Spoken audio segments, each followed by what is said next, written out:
8:59 here. From PF, who's online?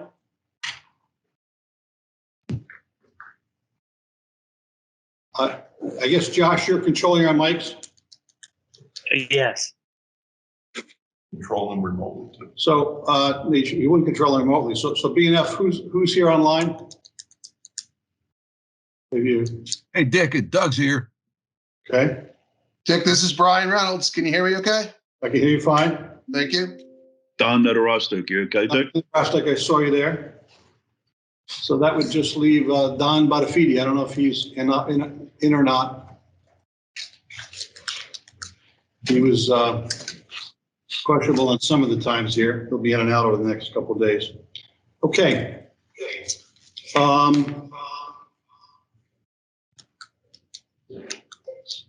Larry, you want to turn your mic off? It is on the same one last. Yeah, if you're participating in the acetate room, we ask that everyone mute and turn their speakers down. We should have a central mic and speakers for you. So speaker volume, maybe just turn your speaker volume all the way down. It is. Tested? Okay. All right, John, we're ready to go. Are you guys ready? We're ready, Dick. Okay, 9 o'clock. This is a call to order of the 3-day budget and finance review of the 2022-23 budgets. First order is Pledge of Allegiance. Stand, Pledge Allegiance, please. Pledge allegiance to the flag of the United States of America, Republic which stands, one nation, under God, indivisible, liberty, justice for all. All righty.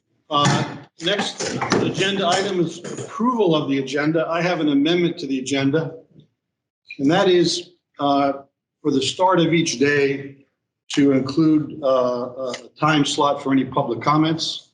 So that will be added to Tuesday, Wednesday, and Thursday. If there's anybody in the public that has comments, we would catch them in the beginning of the session.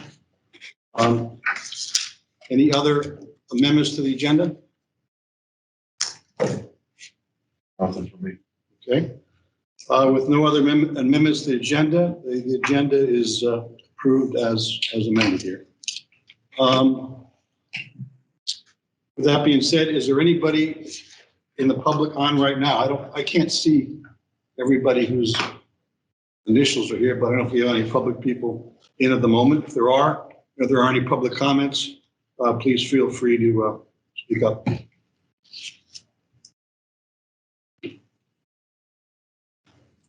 All right. That being said, let's move to some opening remarks from me and then to John Viola for opening remarks at the beginning of the budget presentation. We've met already once. We looked at the financials for the Matt Ort Group. We had a first pass review of the fire department. The fire department's coming back today, I believe it is. We continue to look at the fire department's numbers.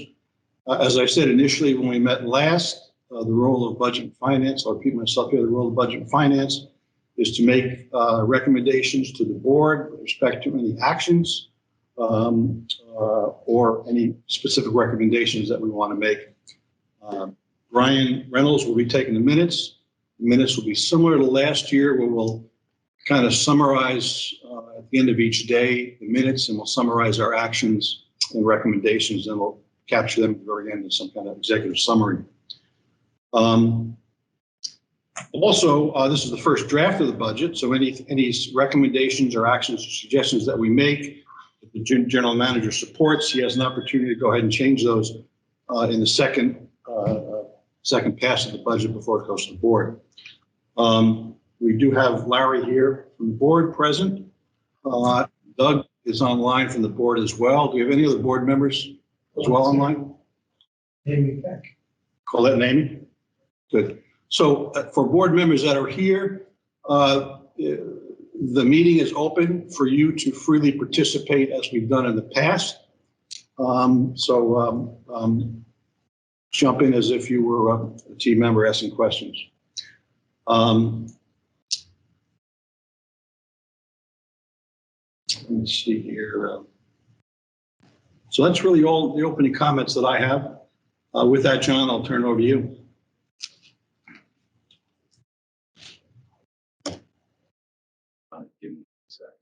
Okay. Thank you, Dick, and everybody, welcome to the BNF review. Just a couple of things I want to go through as well as a top-down reconciliation to put everything in perspective. But the team, led by Linda Martin and Steve Phillips under my guidance, adhered to the guidance by BNF. We followed all the scrolls, and I believe we have a very good proposed budget. With that said, I just want to talk about a couple of things on what we had to look at and what we had to deal with this budget. And first, obviously, if we looked at last year's, looked at the forecast, which was recommended, and we have a variance for that, which Steve and his team prepared for Dick and the BNF team. What changed? What were the big items? What are the headwinds? And if you've gone to board meetings or listened, you'll hear that we talk about it. So the headwinds that we faced, and some big ones: inflation. Inflation has raised its ugly head again, and it did have an effect on this budget from where we were last year. The minimum wage, the statutory amount for the minimum wage has gone up, and it had to be reflected in this budget. Mark to market, what I call where even with the adjustment for minimum wage, we still had to come up with some type of adjustment to hire people. And that's definitely reflected in this budget. And again, a sizable number. Proposed legislation, we've been informed, I was informed by our attorney who sent me a letter about proposed legislation as far as HOAs and what's needed for reserves and surplus, and what he believed we should do. So that's in there. And I'll talk about that more later. Insurance premiums, always there, and obviously had an effect on what we did.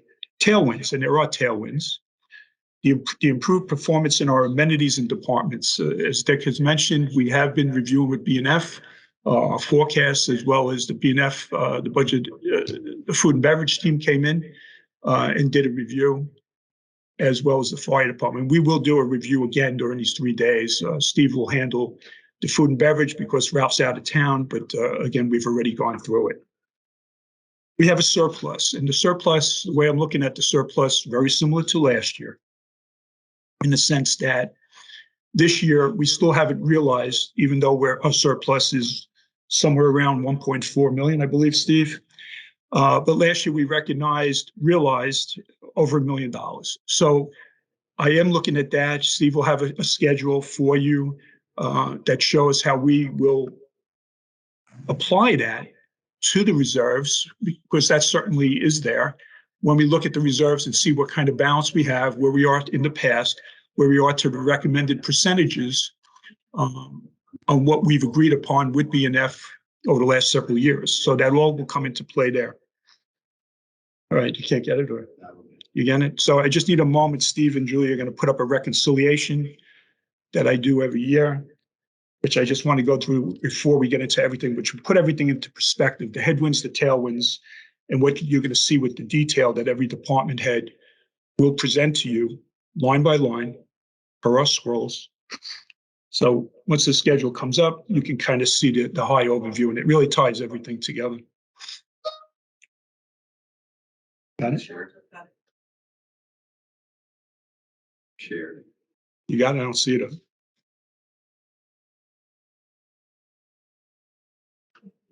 I got something that says vaccinations. Steve Phillips vaccinated. Vaccination mandate came up. What if they send it to Josh? Yeah, I can put anything up if you want to email it to Josh me is real going to quick. say it's a one-pager. He'll send it to you, and You as bet. soon as I just put it up, and this way everybody can follow along. I'm sure everybody's going to want this reconciliation. Yeah, the vaccination, the wrong file came up. Sorry about that. Just need a minute.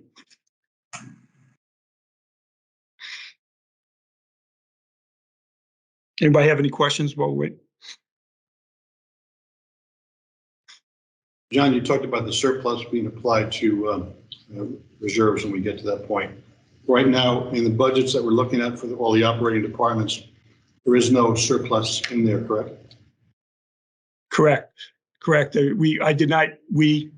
we did not use any surplus for this budget. You'll see a schedule that will be applied to the reserve balances so that you can see that where we are with the reserves today, where we are with the contribution or depreciation, what we call it, contribution for this year, the 2 million, whatever it is, plus that surplus, the realized piece, as well as what we're forecasting for this year, it certainly will be covering everything that's needed, and Dick, anything you've pointed out. So we will do that.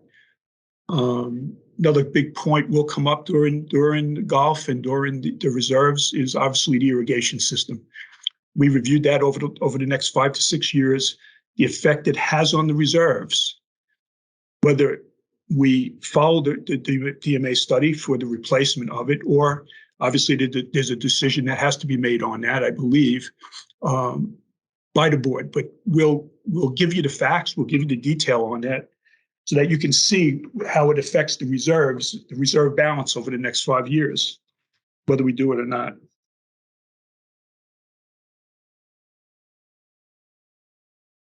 That attachment should be displaying. Yeah, any way to make it a little bigger?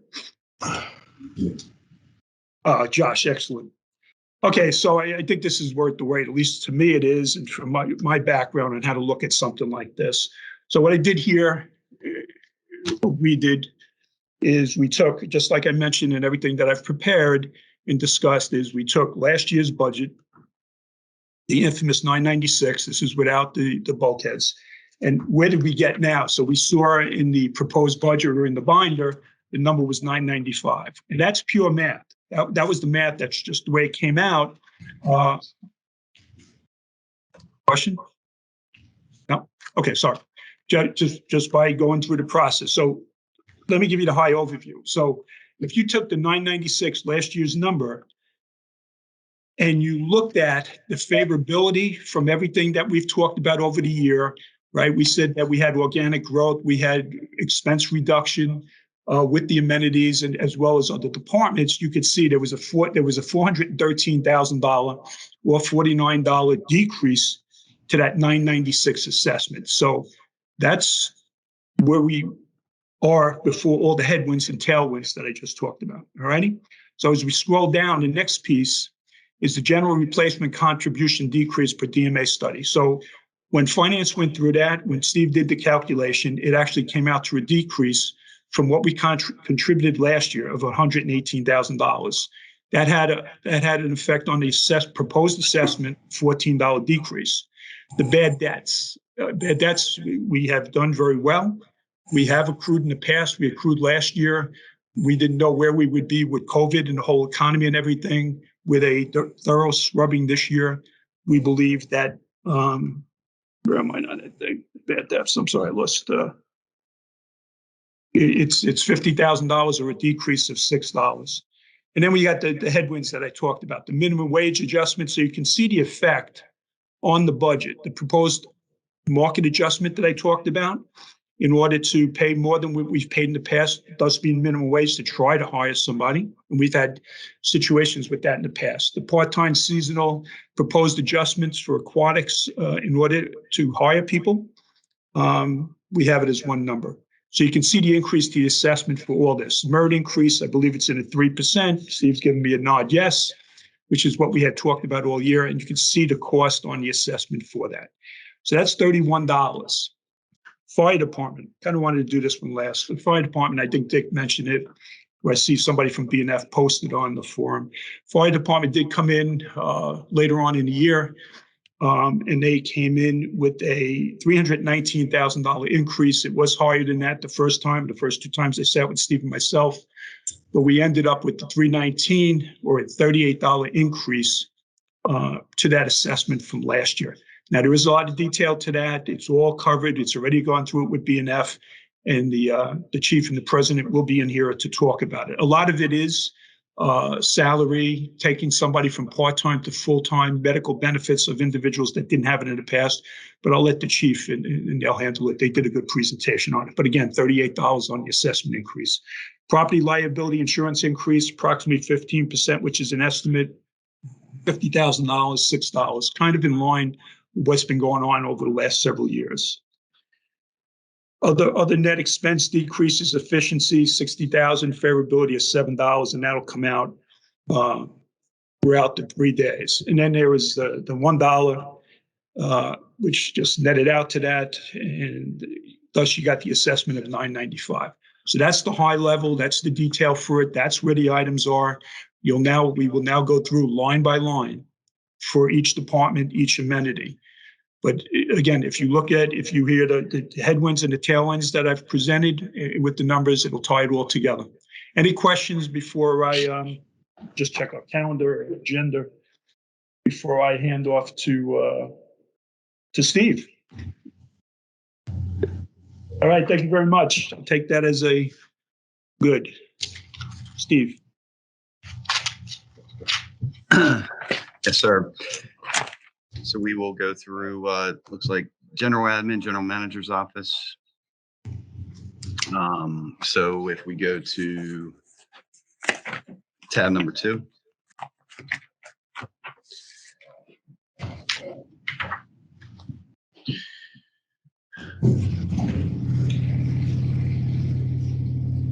Okay, so general admin obviously is going to have your miscellaneous revenue costs. You know what, John? This feedback. All right, thanks. The revenues, if we walk from top to bottom, you can see our assessment figure in there with our reserve contribution. We'll get into reserves later on in the presentations. Interest charges are the charges from that we receive from CPI on the interest recouped on our completion deposits, et cetera. They are going to stay at $50,000 for the year. Casino funds is something that we increased this year based on our trending and the historical numbers that have been generated the last couple of years. The table games, et cetera, over at the casino have generated more funds. So we are budgeting $450,000 this year. Right-of-way fees is your Comcast and your MediaCom revenues that come in quarterly. Right now we're tracking fairly close to budget, so we're going to leave that flat to our estimate of $165,000. Interest income. Steve, what was the 482 grant last year? Was that the? It's not. What was Let's that? see here. What do we got? 482 grant. So under grants, 482. Yeah, I see it. That is your Bainbridge revenue incoming. So it was basically your audit trail of your funds received from the county, and that's our estimate. Our year to date, September we received 52. Actually, if we look at year to date actuals through November, that number we received an additional $300 and some odd thousand. So that number's pretty close to the estimate now. But that's the Bainbridge funding. Steve, on the casino funds, you're talking about trending. Last 3 years it was 3.25. This year we're expecting 350, and then we're jumping it to 450. I know the table games were in there, and I guess the sports betting is now in there. Is that correct? So is that the reason we're up 100,000? You think it'll go up? Yeah, I mean that 350 is based on the budget because that's what we agreed to transfer over. So that's what we're recognizing for the year. Basically, the money that comes in cash is deferred revenue until we agree to release it. So the $350,000 is what the budget was approved. Yes, the number is going to go up based on the way we've seen the actuals come in. Sports betting, of course, is definitely going to give it a little more. So I think, George, I think we're running a little higher. Correct. Okay. Thanks, Steve. Mm-hmm. Steve, this is Larry. We're projecting our actuals on right away at 196. Why are we budgeting $30,000 less for this year? Why wouldn't we budget that at what we're projecting this year? Because it shouldn't be changing. Yeah, so we ended up, I guess, recognizing that, yeah, the 196 for last year. I mean, we certainly could take it up. I was conservative with keeping it flat to the budget as opposed to where we ended up last year. We could. If you wanted to. I did not increase the. Which one is it? He's I'm sorry, I'm answering John's question. 40030 right away fees. I'm sorry, Larry. Were you saying something else? Yeah, if you're, your comment was that you were, trying to look at it from last year. Even last year's number was 185. So that seems to be a low projection. So how much we increase it on? We could increase it probably $30,000 if we wanted to increase it to what we ended up last year, 2021. Unless you see something that's changed, I don't know why we wouldn't. So we will. Fully noted, the adjustment, Steve's writing it down. Okay.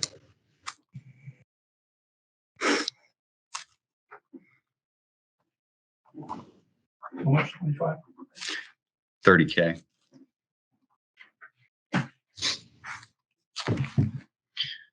Okay. So that's, I think that's where I ended up when the right-of-way fees 165. We'll take that up to 195 to be more in line with the 196 that we came in 2021. Interest income, that's, obviously our rates are very, very low at this point, as they are in the marketplace. So I, conservatively put in $50,000 there. We do have a little bit better rates locked in from some CDARs that were done, over a year ago for the long term. That's why you're seeing a little bit better return here for the estimate this year. But I'm just nervous to go any higher than $50,000 for the interest income. And then yeah, sure. I'm just going to jump in on the interest income. This same question here. We did a lot of negotiation the last couple of years on the rates. We got very, very favorable rates. We hope to continue, but we got to be realistic also. But I'm open to adjusting if BNF. Is the 100K in your estimate a solid number? Yeah, I mean, keep in mind that most of that goes to the reserve funds, Dick, so it really doesn't affect the assessments. It's kind of an in and out. Mm-hmm. Okay. But yes.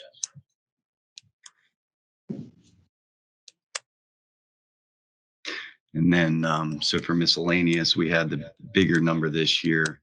We had some of the grant funding that has been coming in this year still for the CARES Act. The spending, the revenue piece that we get actually from the county comes in there.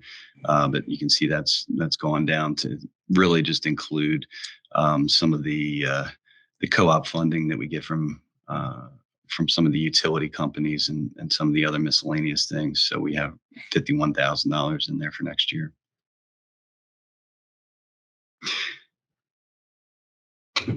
And that concludes the revenue section. On the expenditure section, we got our normal admin costs, the audit, $38,000. Legal, I left in there at $150,000, which is flat to the budget of last year, and also, flat to what we are estimating at this point in time. And then, of course, the other big one is contract services. That's going to include all your IT type of contracts.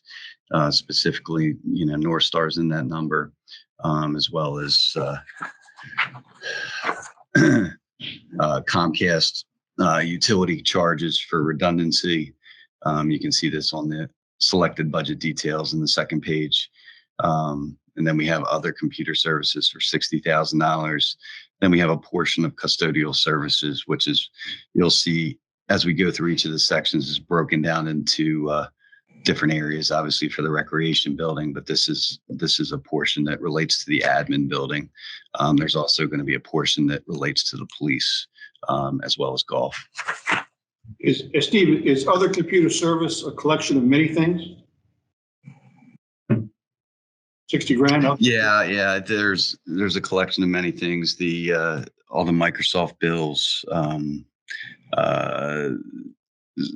the air spring charges, which also help with the redundancy. So yeah, there's a whole host of vendors out there. If I got a question on legal. Yeah, John, speak up. With that amount of money, have we considered recently to hire our own attorney and not have an outside firm like we used to have at the time? The board hasn't. Okay. I'm sorry, what? The board hasn't discussed that at all. It may be discussion going forward. Are they going to? Said the board has not discussed that, John. It might be a discussion issue. Oh, okay. All right, fine. Okay, no problem. Yeah, it's kind of tough. It's not like one attorney does all. You go to a law firm because they have specialties and all different things. Yeah. And you get a piece of a lot of different people.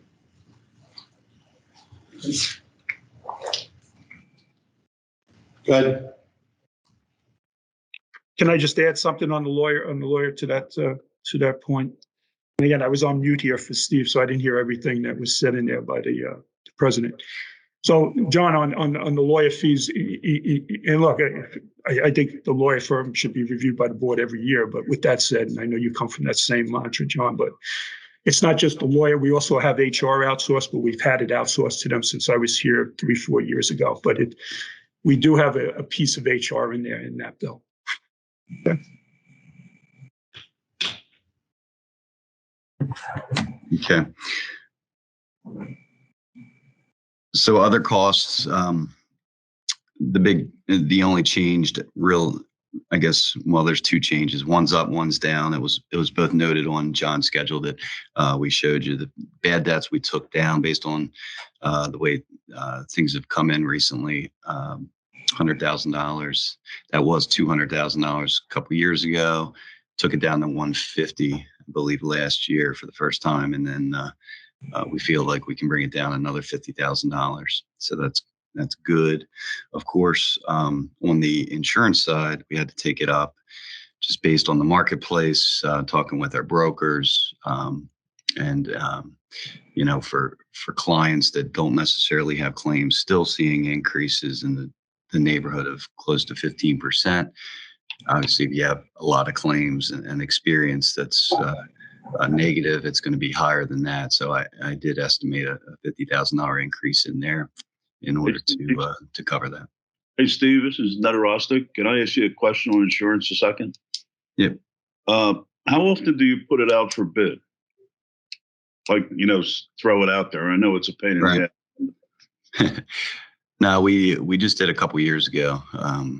So there's not a set period of time. I mean, best practices would probably say to do it every 5 years, maybe something like that.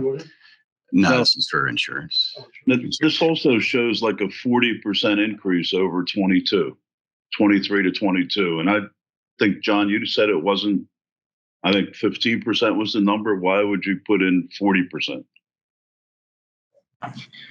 It's because I did the high level increase because really our insurance is closer to $500,000. You'll see it through each of the areas. This is just the admin portion of it. So okay. I don't know how much each area is going to increase. So I just put the total 15% on top of the admin. Okay.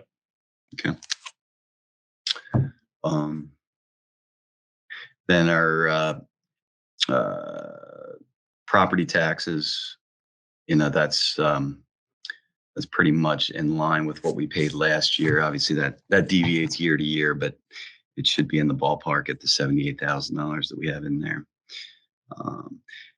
And the only thing is depreciation, which you'll see in the reserve analysis that we look at later, but our depreciation does come down specifically because a lot of the roads number comes down, so that decreases about $100,000.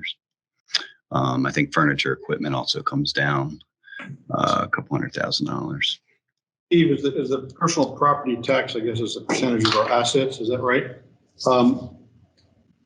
And if so, being an HOA, do we pay less than a corporate profit-making entity?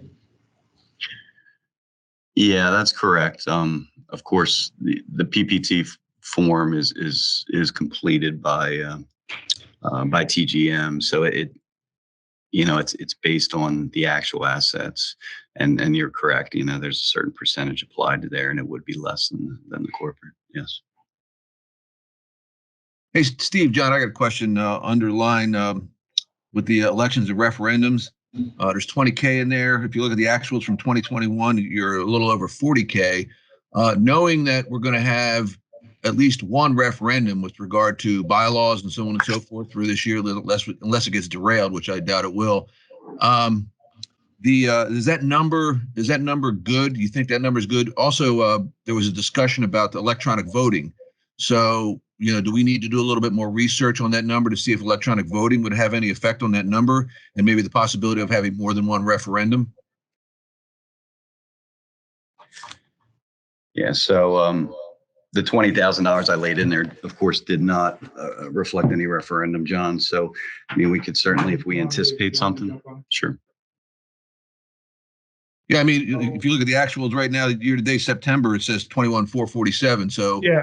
So yeah, Steve's Doug, can you hear me? So yeah. Steve's asking me to jump in. Look, I don't know how many referendums this board is going to do. If you want to send me an email and tell me, we'll gladly provide for what the estimate is. We have something in there. Okay. All right. Noted. Yeah, what are you going to do? Okay, so that concludes admin. Any other questions from anybody? Hey, Steve, this is Brian.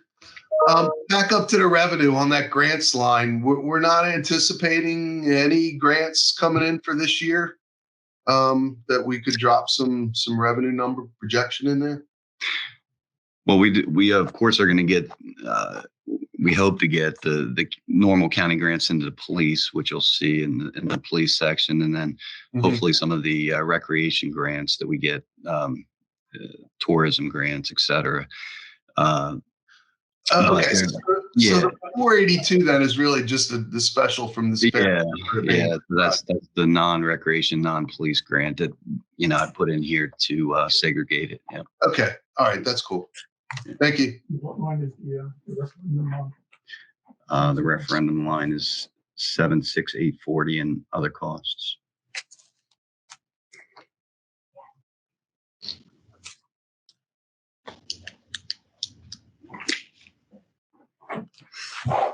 Okay, so if we're done with admin, I guess we can jump in the general manager's office.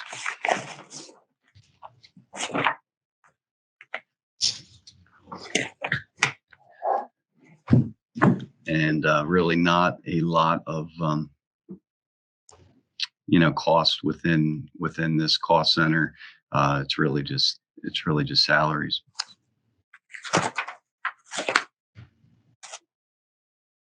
We do have $5,000 of contracted services in there, which John instructed me to put in there for. What did we say that was, John? That was the $5,000 to put in for the high-level study in the general manager. Yeah.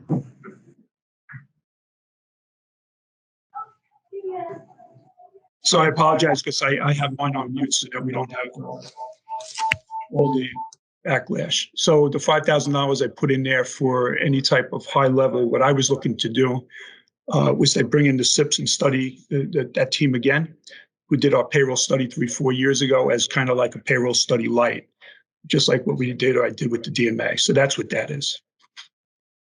It's a good idea.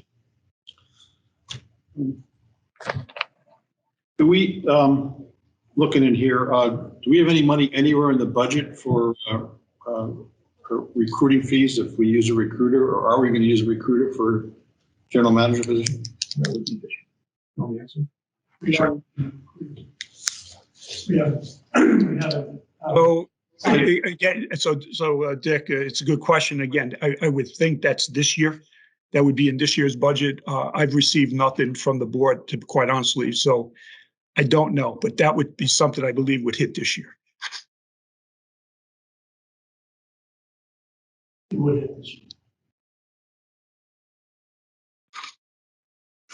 Okay, bye. All right. So that's really all I have for the GM office. If we have no more questions, we can go to finance. So just with that, and again, like I said, I've heard nothing from the board. Is there something that I should be that I should have for this year or for next year, or is the board not at this time ready to discuss? Because I'll put it in. For recruitment, John, you're talking about Joe. Yeah, they told me. GM Steve search said- stuff? Right, I they mean, said, I agree with you. That's an unplanned expense for this fiscal year. Right. Okay, good. John, we haven't made a decision on a recruiter yet. We're interviewing at this point. So when we have a contract, we'll let you know what the number is. Good. Right. But again, I would think it's this year. Okay, good. No, good question. Who knows?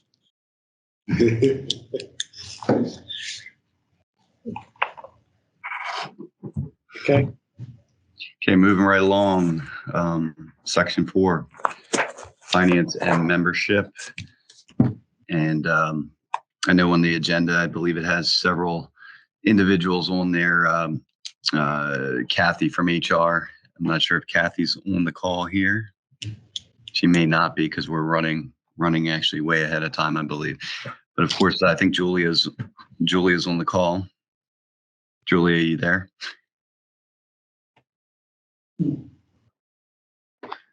Okay, well, she's here. Yes, I'm here. Hi, everyone. So Julia is the accounting manager that's reflected in the budget. Of course, she's in charge of all the controls and certainly North Star heading that up. With a lot of the continued development that we see there. It's been a process for the last couple of years and continues to be. But it's, we've definitely made a lot of headway and, a lot of good things have come out of it as well. On the membership side, we have Ruth Ann. Ruth Ann should also be on the call. And of course, we have her membership department. But if we look at the numbers, we have a miscellaneous revenue. That's the only number that's really coming in there is your transfer fees. What's driven there? Here's Ruth Ann. Driven by your transfer fees due to all the real estate activity that has been the driver there. So we kept that at $20,000. Of course, that's going to deviate as the housing market deviates. But we did also have an increase in there. Mm-hmm. Yeah, so we did increase the pricing on that. You'll see as we get into some of these sections during the course of today, we'll be referring back to the summary section, which lists your user fees for the different amenities. And then it also has your CPI fees, and then also various miscellaneous fees. One of those being transfer fees, which is now at $100. And the $100 is actually still way below, I think, the benchmarks that we did this year to compare to other HOAs and such.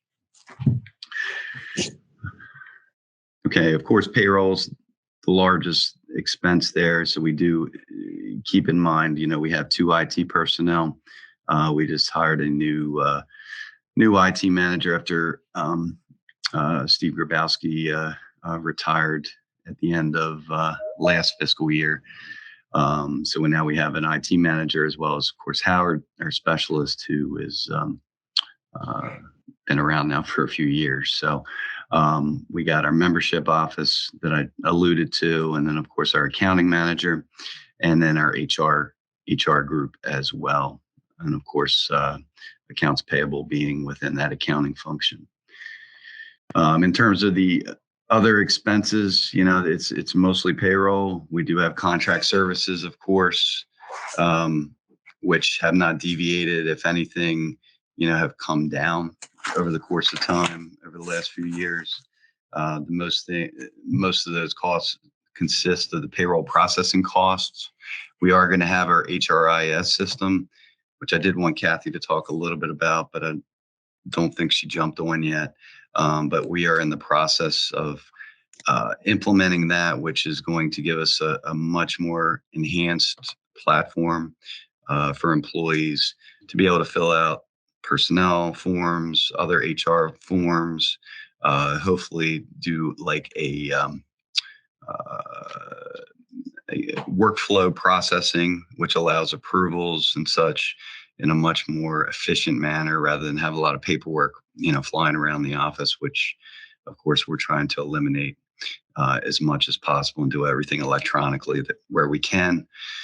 And so that's their HRIS project, which is coming along. And then, of course, we have postage machine, some other miscellaneous costs, about $32,000 there. Don, you can see the insurance cost and finance, a small piece, but you can see where we break that out based on the building liability and fiduciary there for $8,000 within finance. Yep. Okay. So now, Ruth Ann, anything you want to share from? No, okay.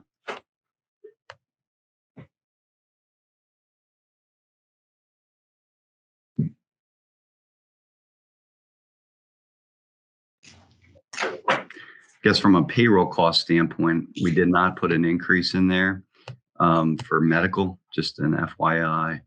That was a big headwind that we had last year, but then we actually were able to bring that down significantly by the time we renewed. This year, there could be, some headwinds that we, I guess we're not in that process yet. Next month is probably when we will actually get some of the third quarter numbers. And then at that point, we'll know better what the renewal rate is, but just an FYI that at this point, we have nothing built in there. Yep. So just want to add something to that. Because we are a small employer, that number can change based upon just a couple situations or whatever. So I believe we're approaching it the right way, and we'll continue to monitor. Well, that's good news. In fact, that's the information you're getting, that it looks like it's level. It's amazing. Just if I could just make a comment, because we're going to start talking about labor as we go through in this first category. We start talking about labor, but if I go back to the schedule of employees, if you look at the total employee headcount, and this excludes Matt Orton, excludes fire department. You're back to the total employee count. 21-22 was 118, and we're going down to 114. So we're down by 4 employees. So spread throughout. So all of the increases that we're going to see reflected on the reports as we go through should be tied to, the minimum wage increase for 37K, the market adjustment for public works 42K, the seasonal adjustment for 70, and the 3% merit of 113. So I guess the total 262, we're going to see that spread through all of the sections as we go through, but it's not a result of a headcount increase, it's a result of those items there. And I guess, Steve, I assume you did a total reconciliation of the total payroll built into this budget, and you tied it out to this 262, I guess, correct? Okay, sorry, Dick. I was getting Ruth Ann to make a copy of a sheet that I had that helps us. Now, the 262 that you're referring to is, I'm sorry, where's that 262? Dick? John and his tailwinds had basically wages accounting for $62,000. Minimum wage, market adjustment, public works. Okay, right. Time seasonal adjustment, merit 3%. And since headcount is going down, all of our salary changes are incorporated in those categories. And if you've done your salary spread out through all these pages, if you've done a total reconciliation of the salary, the staffing that we have, and the change is going to be going forward into the new year with all of these increases, and you've reconciled that, it means we have a total budget book that's reconciled from current state to plus 262 for all those adjustments. Yeah, that's correct. So our full year salary number for the whole HOA coming out of 22 was 4.736 million. And then basically, yes, I am able to reconcile, we have $112,000 for the merit, minimum wage mandated 37,000, full-time market adjustments 41,000, seasonal market adjustments 70,000, and then we have other adjustments, which is kind of some puts and takes, which is that reduction about 38,000, gets you to about just short of $5 million in total salaries, 4.959. So yes, I do have that all walked out. And the largest, I guess, in terms of your FTE sheet, and we can get into it better when we get into aquatics, but that was your seasonal reduction due to really dialing in our budget, working with Kathleen. And, we can talk about that more when we get there, but that is the reduction pretty primarily that you see there. That's that whole salary schedule that we did. Yeah, it's the FTE sheet. So, I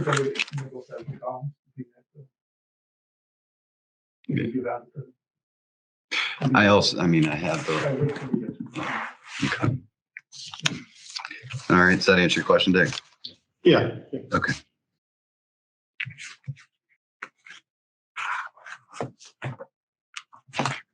Any more questions with finance, membership, IT, HR? That's what you've done. I think so. I can get Julie if we want to go right into. You're done with everything.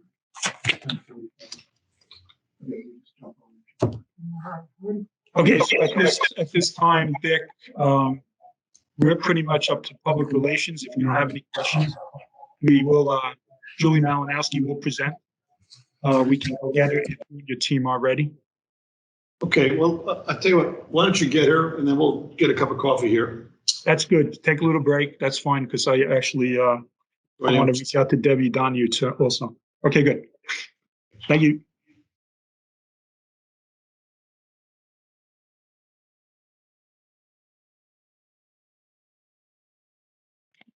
Good morning. I'm going to present the proposed budget for the Public Relations and Marketing Department on behalf of Josh Davis, as you know, who is otherwise engaged at the moment. There aren't any major changes from last year's budget, but I'll just highlight a couple of things. And of course, as always, if you have any questions, feel free to ask those at any time. One of the things we removed from this year's budget, looking under revenue on the budget worksheet, is grants. That was a grant that we had received from the county. We put it in, I think, in the past couple budgets, and we hadn't received that grant. So at this point, we're not assuming that money is going to come in. We had used that previously to offset some expenses for the Recreation and Parks Department and Aquatics publication of the activity guide, but we just removed it for this year's budget. The other sort of thing I'll point out under revenue is our advertising sales. Those have continued to be pretty brisk. We've seen, I think, pretty substantial increases over just a few years ago. And that's really significant because, all those advertising sales come directly from our published quarterly newsletter. And the fact that the revenue has continued to increase has meant that at this point, the newsletter is pretty much paying for itself. It over the past couple of years has pretty much covered the cost of printing and postage and graphic design work, which we outsource. Whether or not those increases will continue, but the trend has continued upward. So at this point, we're optimistic that we should be around the same area, and hopefully things will continue to be brisk. The other thing I want to point out is, again, on the budget worksheet under contract supplies, and that is the printing cost. And I'm going to pass that off to John and let him address that. And I'll step in and discuss as needed. But I'll let John start off. Okay, thank you, Julie. And I'm here for that as well. So, again, this is a continuing process, and just last week or towards the end of last week, Julie/Josh emailed me and spoke to me about there could be possible increases with the printing that she's up to now. We are evaluating that. I do have some time. There probably will be an increase that will increase this number when we're done with that. We're just trying to establish what it is. It's in the ballpark of a couple $1,000s to as much as 5,000 plus, but we are evaluating the whole situation there. Thank you, Julie. Yep. So there could be an adjustment with that. I think even with those increases in printing costs, I think we should still be about breaking even. I know some newsletter issues we've had surplus revenue of maybe around $1,000. So even with an increase of printing costs, I think we should still be pretty close to breaking even. Of course, our biggest budget item is promotion and marketing, which is on the budget worksheet, way down the very last item. And then there is a detail page, which kind of breaks down what those expenses are. Looking over the budget details for that line item, there really aren't any significant changes.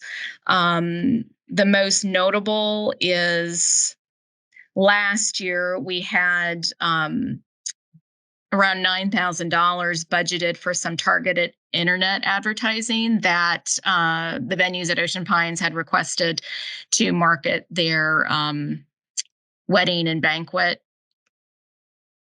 side of the operation.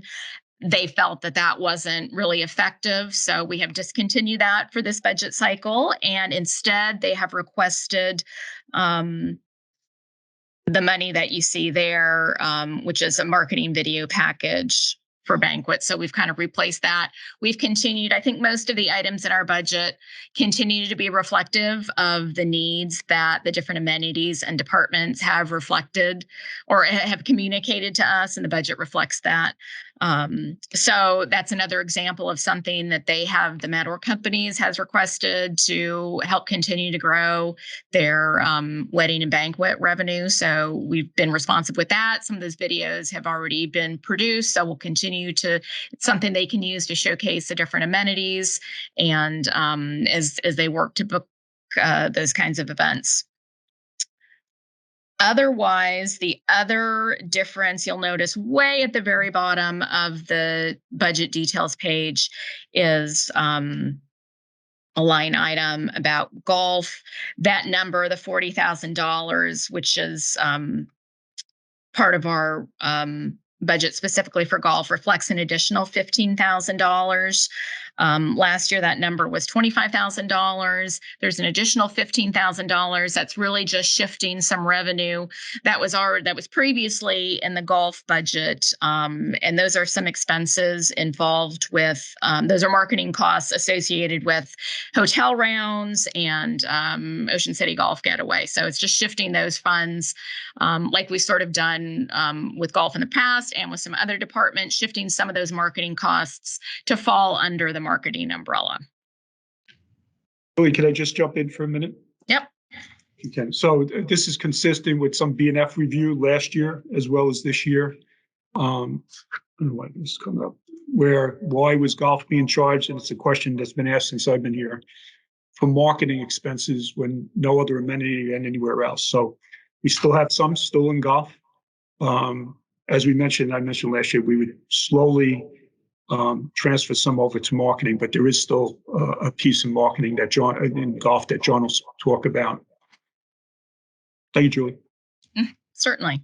Those, I think, are the notable pieces of the budget. So I don't have anything additional to go over, but I'm happy to address any questions if anyone has any.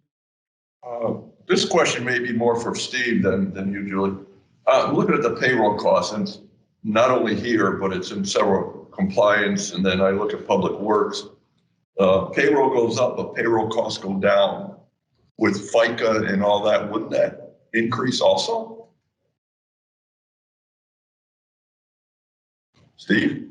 So, yeah, sorry, I was on mute. Like I alluded to, I guess, a little bit earlier, was the fact that we had the big increase last year, and then we were able to work with our broker to but get a better bid from Care First. So we ended up budgeting a little bit heavy last year or this year in terms of the budget. So that's why you're seeing the decrease actually from year to year, because you'll see a lot of the favorability that year to date this year is driven from the payroll cost line within each of the areas. Okay, so that payroll costs are including health coverage in that. Yeah, it definitely does. Yeah, I got a question, and this may be for Steve. John. Can I just add something on that payroll cost? Yeah, go ahead. Obviously, it's also the mix of the staff and the history. I'm thinking the word for what the experience factor is, and where we are today with the staff. So that did have a favorable effect to some degree on this, and that's what we experienced from the last time we met on this. Thank you. Yeah, I got a question. It goes back to the promotion, and yeah, John and Julie and Steve, I remember the discussion about shifting the promotional dollars out of golf into the general budget for promotion, and in the PR and marketing. We had talked about that. It's good to see that. So it was $25K last year, and it moved up to $40K. So that's a good thing. But I just want to make sure we're not selling ourselves short in promotions, because if you look at in this year's budget, you got $40K in the PR budget, and you got another $15K in the golf budget. For a total of $55K to do the promotions. And then last year you had $25K in the public relations and $35 in the golf budget, for a total of $60K. So are we a little short on promotional dollars? Should that number be increased at all in either the golf budget or the PR budget?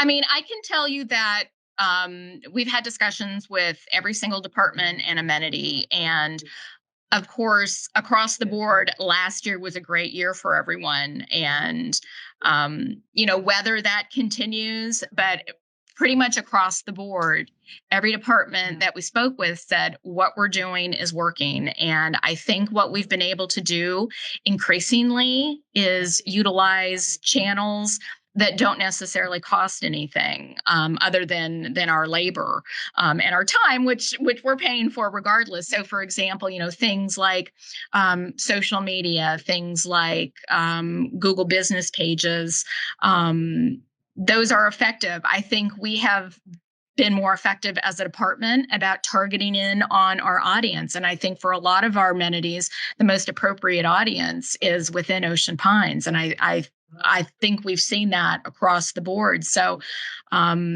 I don't think our department feels at this point that we're shortchanging anything. The conversations we've had with the amenities and departments is that they're really satisfied. We continue to be really responsive, I think, to their marketing needs. And, we have, for example, with our newspaper advertising, which we continue to find really effective in this particular market. I don't know if in every market this would be the most effective approach, but for Ocean Pines, when we're targeting, for the most part, the people who live in Ocean Pines. And I think for the two, like for example, with weddings and banquets and with golf, those specific marketing costs are really reflective of the fact that those are some out of market marketing efforts. And so that money is directed to a larger audience because those amenities involve marketing to people beyond Ocean Pines.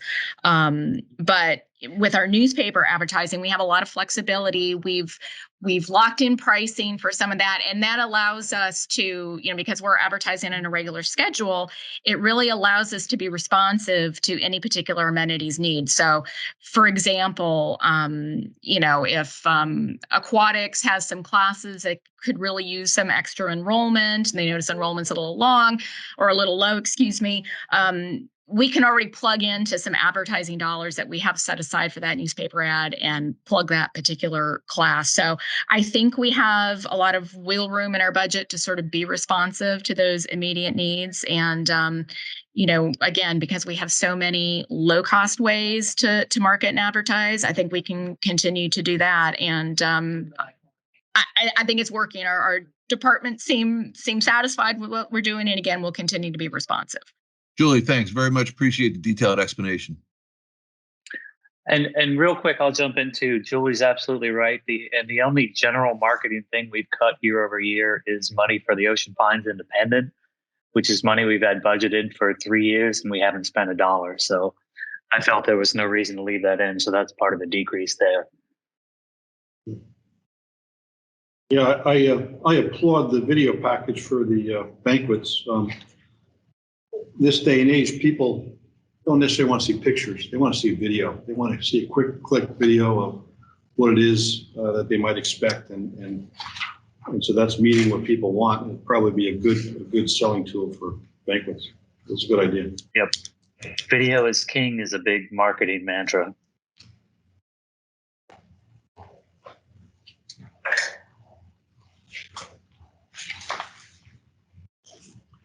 So the biggest increase is coming down on the marketing side, and we just discussed that. 15K is not an increase, but just a movement from one place to the other. Correct. And then the other is just incremental increase, including the video. Correct. Okay, we're just waiting. Dick, if you have anything else for public relations and marketing, if not, I guess we could take another break. We're just waiting for John and his team to come up. They're on their way. Is there any other questions on page 1 and page 2 of public relations here? So our trade booths, is that weddings basically? Or no, chamber, I guess we just have. No, I think that's just the title. We used to do more of that. Those aren't costs that our department really absorbs. So no, we're not doing any trade booths.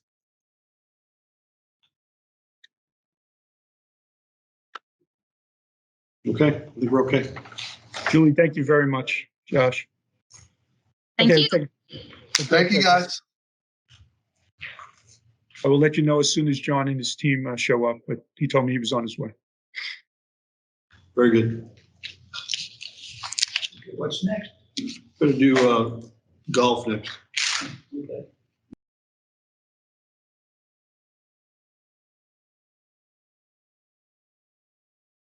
Morning. Okay, so we have the golf team here. Obviously, you can see John and Justin, and they're ready to present. John? Yeah, good morning, everybody. I think you all have our budget. I believe you've been given all that.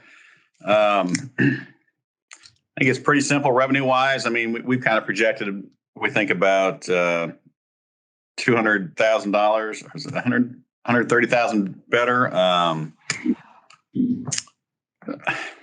I think given all the hard work and marketing and course conditions and everything, I think it's pretty realistic to think that we're going to have that kind of revenue this year coming up. Our expenses aren't much more. Primarily, labor's going up with the increase in minimum wage. I guess we're talking operations right now. I mean, whether that's the same with the golf maintenance crew as well, and then some other expenses going up. We know gas and fertilizer and chemicals and stuff are kind of going through the roof right now. That's pretty much it. I mean, does anybody have any questions about anything? Well, it looks like your revenues from your estimate, the estimate is, the forecast is 1.233, and the proposed is 1.298, which is an increase of $64,000 in total revenues. And they're different for each different category. So, John, talk a little bit about just your basis for growing it that way. What do you feel? Well, I think, excuse me, some of it is going to be based around raising the prices in some certain areas. We've got, a little bit with the membership, raised the card fees that haven't been up in a little while. We've raised the prices for our non-resident play in some times that we're sold out, essentially. We're from 7 a.m. to 4:30 in the afternoon. So on those days, we felt like we could raise it up a little bit. And we also did raise the resident rate $5 before noon from $54 to $59. Steve, is there a schedule somewhere that shows, current year, new year for rates? Yeah, I think up front, Dick. Yeah, it's in the summary section, Dick. The summary section number 1, 1, 2, 3, 4, 5. About 10 pages in.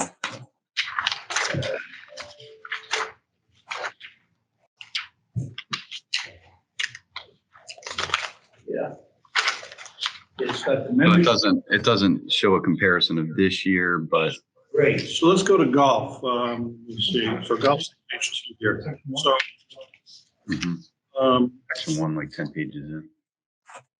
So we see member $25. Yes, owner's guest $25. What was it last year? I'm sorry, I didn't understand what you were saying. So we're seeing a $25 charge for golf. Well, it's cart fees, excuse me. So let's start with cart fees. $25 for cart fees. Was it $25 this year as well? It was $22 this year.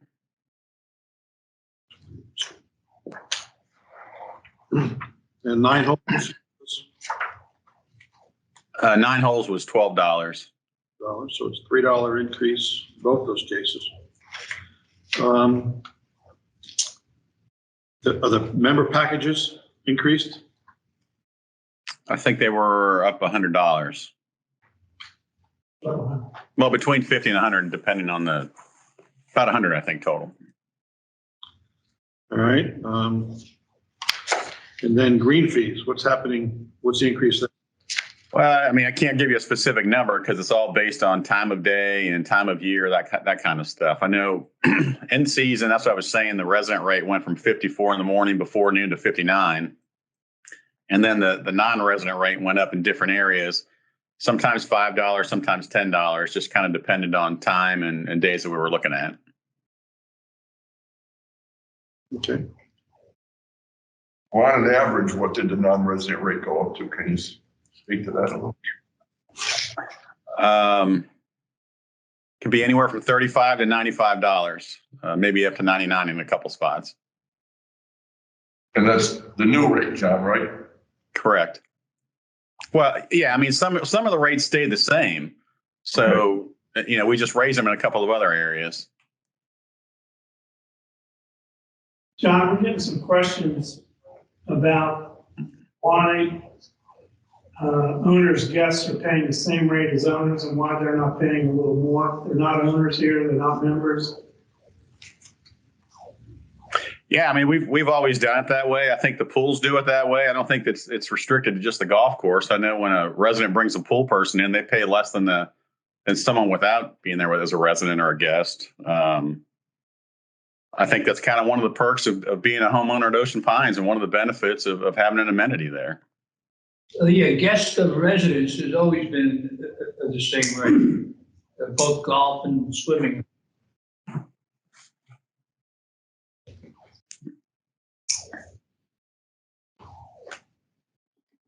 I have a question. Why don't we have a junior membership rate anymore? We should still. I don't know why it's not on there, but it should. It's exactly the same as it was. I think it's $250 for the year. So, John, are these increases kind of benchmarking with other courses we're doing? Yeah, actually, a lot of places, some of the places that we can directly compete against are more than us. I know a lot of other, the simple fact is that costs are going up. The rates we have, like our resident rates, I mean, it's exactly what it was 9 years ago. Several years ago, the board, lowered all of our resident rates, and the cost of everything's going up. Like I said, with chemicals, gasoline, and everything, I mean, we have to just cover our costs for sure. So we're just trying to get back up to where we feel we need to be. Our resident rate is substantially less than a non-resident rate, and even our public rates are in line and in a good position. They position us well against the other golf courses. John, what about our package costs and charges? What are we getting on those? It's the same. Really, it's the same as our not. Depends on time of year and everything. It goes anywhere from $55 early in the year or late in the year to $99 at our peak season.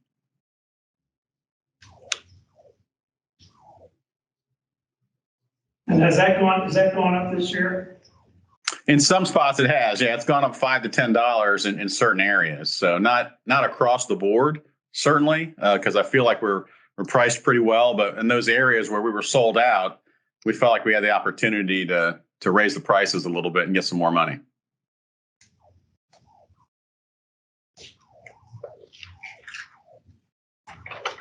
Hey, John, this is Brian.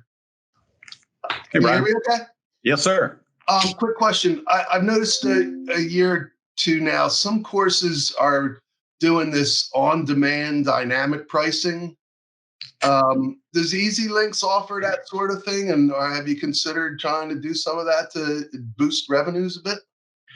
Yeah, it does. It does offer that. We have thought about that. We've kept it where we haven't been using it really because obviously we all know we had some issues with the golf course for the last 4 years. And I didn't feel like we should just throw it out there where it costs. Let's just throw a number out. It was $65 this year, and all of a sudden it's going to cost someone $95. And the course was in bad shape last year. And so we felt like we just needed to continue to build our clientele base up, which I think we've done. The marketing and everything we've done over the last several years has worked out very well. And we're bringing more and more people in. And the conditioning of the course this year was good. We just felt we needed a little bit more time before we could really throw that up there.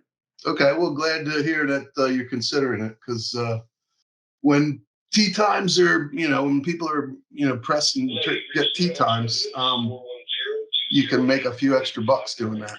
Right. Yeah. And that's really why instead of going to that, I know one of the courses, I'm not going to share a name, but, let's say they're like us, they're $95 and then they went to the dynamic pricing and they're getting, they could get upwards of $130.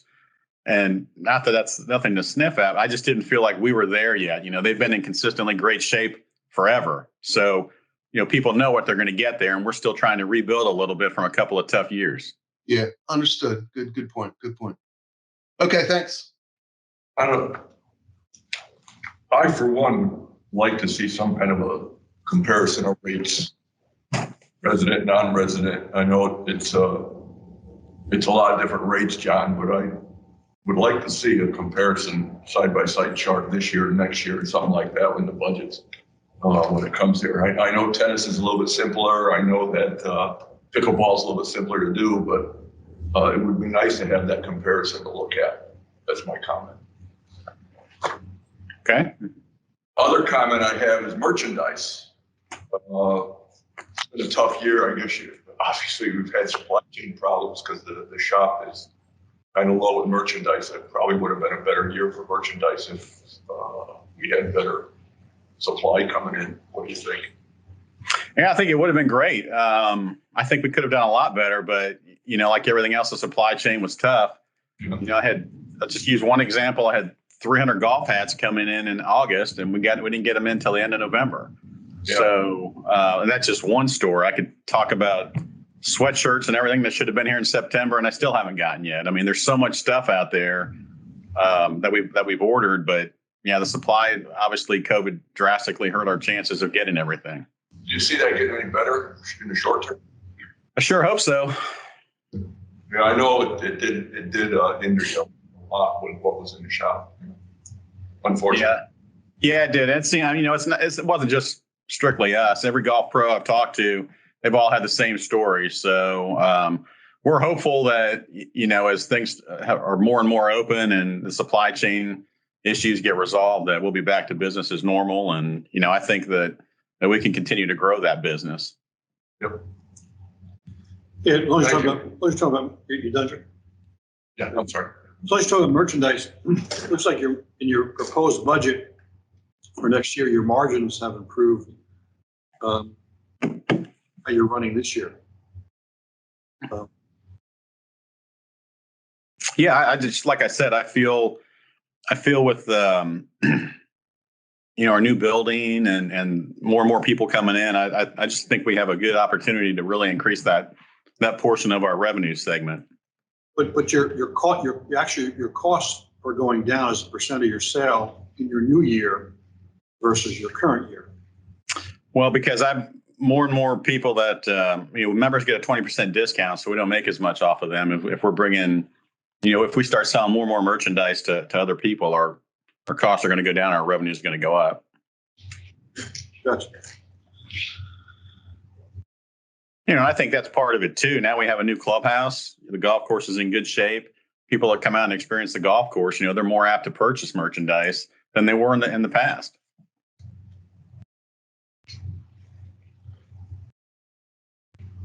Like a question on your staffing. So it looks like you're up 2 full-time positions and you're down 2 seasonal full-time equivalents. So your net headcount is 0, but your full-times have increased and your seasonal have gone down. So the staffing level you have right now is it, right? That's what you need for next year, or are you still looking to fill positions? I think we got a good plan. One's in maintenance, one's in the golf operations side. I think that we're staffed pretty well. I mean, we're certainly willing to take more and more staff. If we could get it, but I think that we're appropriately staffed.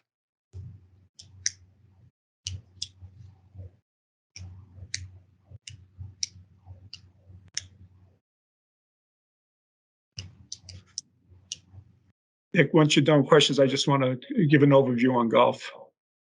Yeah, jump right in, John. Okay, so a couple things. Can you just move on your end, Steve? So a couple things. When I talked about headwinds in the beginning and inflation, inflation obviously is a lot higher this year than over several years. You're going to see this across the board with all our amenities, with racket sports, aquatics. We did increase the prices. Each department head will talk about that. Even with the increases, like aquatics hasn't happened for years and years. We benchmark wherever we can, including golf. We're still very competitive, if not the lowest. On the FTEs that John just mentioned, some of it was John was in the process over the last year or two to develop to get there. So he's kind of right-sized now. So last year was more the anomaly, but now that he has the right staff and everybody's in place, he's got that. As far as the merchandise, he touched on that. But the bottom line is with inflation, just felt it was the right time for the pricing, and you'll see that across the board. The other thing on the amenities, there are assumptions, as there always are every year. There is some hedging, some assumptions as far as with the COVID. As you know, with golf, April's a big month. We're not totally sure what'll happen any year. So We do have the increase in revenue. We are forecasting and tracking towards operational profit for this year for golf. We're coming in at 0 for next year. But with all the amenities, we do have an assumption in there to kind of hedge to some degree. Okay.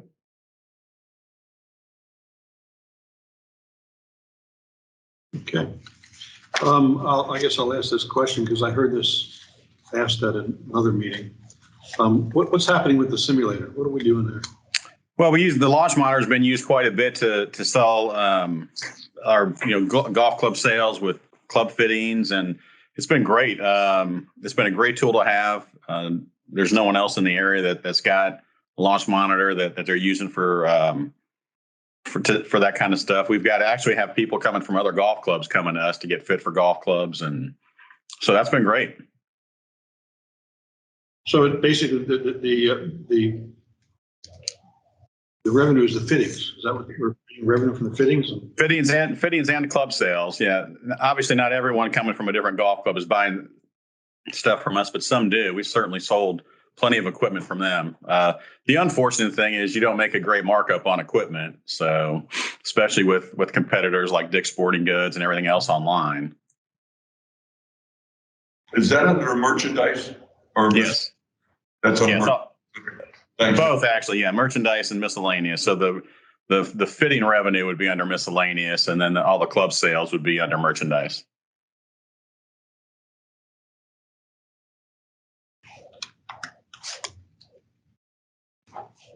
John, you also use the monitor for your junior golf as well as other things, right? We've given some lessons. Yeah. We try to use it everywhere we can. So, putting sales, and it's just a great asset to have for us to help increase, like I said, our merchandise sales. Understand.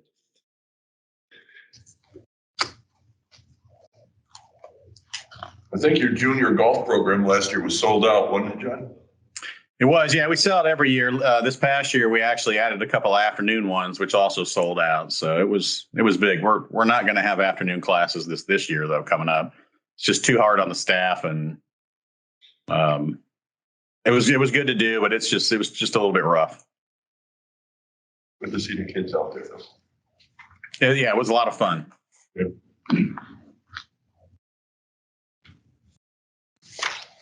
Okay, any further questions on operations? All right, maintenance.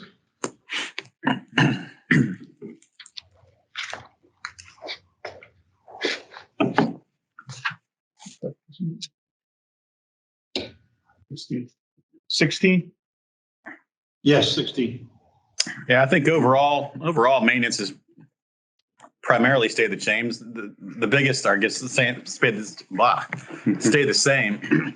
Biggest changes, like we said, were in payroll, chemicals and fertilizer, and gasoline, right, Justin? Mm-hmm. Those are really the three biggest things that have changed.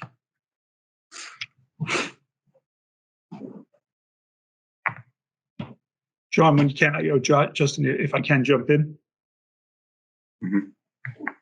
Okay, so also with that, a couple of things with maintenance, and those are where we saw the biggest increases, obviously, with inflation. We have compared to other golf courses. We've looked through the ones that we can fund budgets and whatever, and I can tell you from a benchmark standpoint, our maintenance is very favorable to other golf courses. With that said, anybody that plays there, and I know several of you do, you could see a lot of the work that Justin and his team are doing.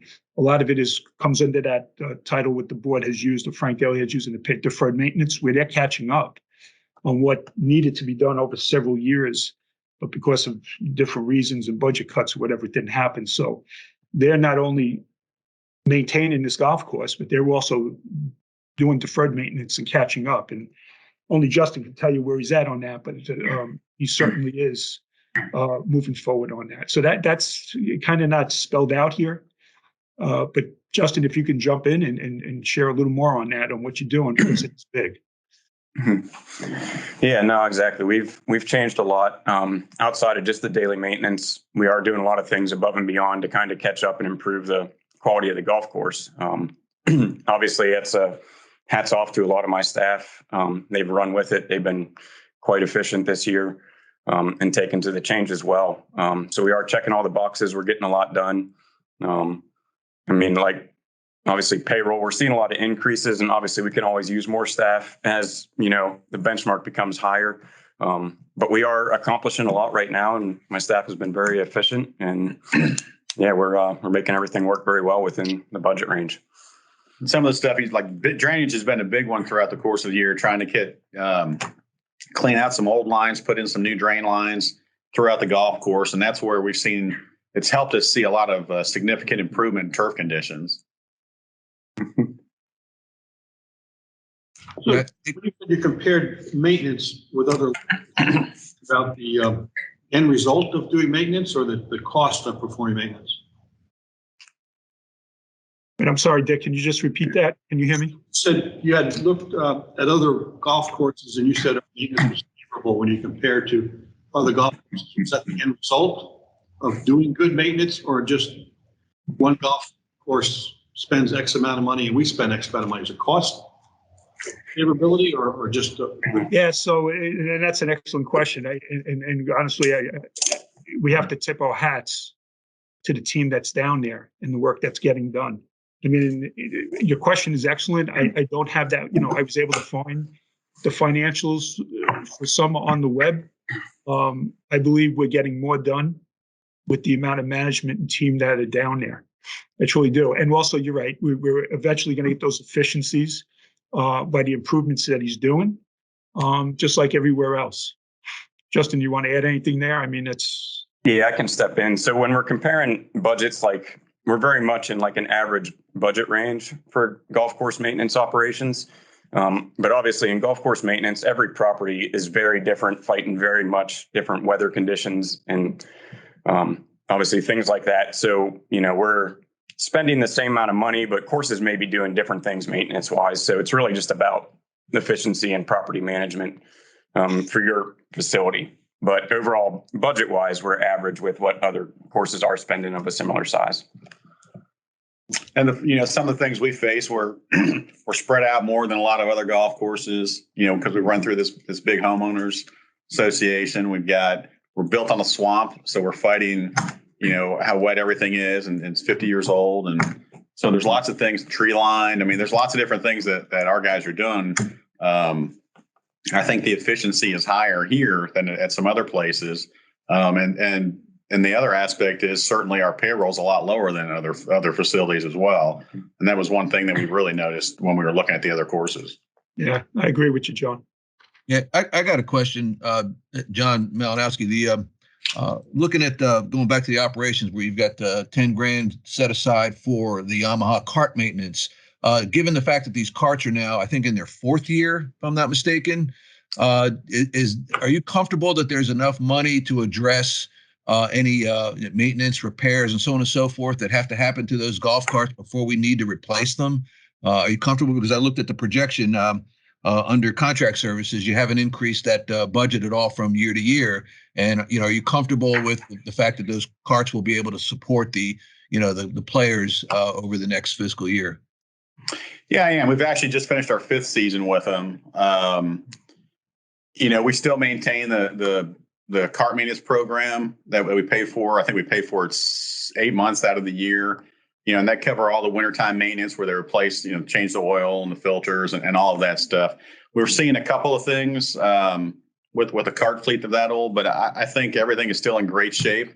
You know, it's functioning very well. I mean, obviously you can see a little wear and tear on some of the sides of the carts. They get a little bit of scratches, but I mean, the overall, I can tell you in the 30 years in the golf business, this has been the best performing fleet I've ever seen.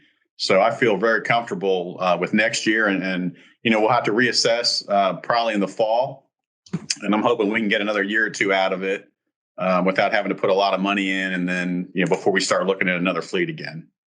Great, thanks. Okay, sure. Looking at the tree cutting, are we continuing with that? I know we did a lot last year and into the fall. Is there anticipating a lot more of that, or is it looking good? So yeah, let me jump in. This is actually my initiative. So I believe we're up to the 9th hole. We will continue on that. Obviously, a couple things came up, but we will continue this throughout the winter.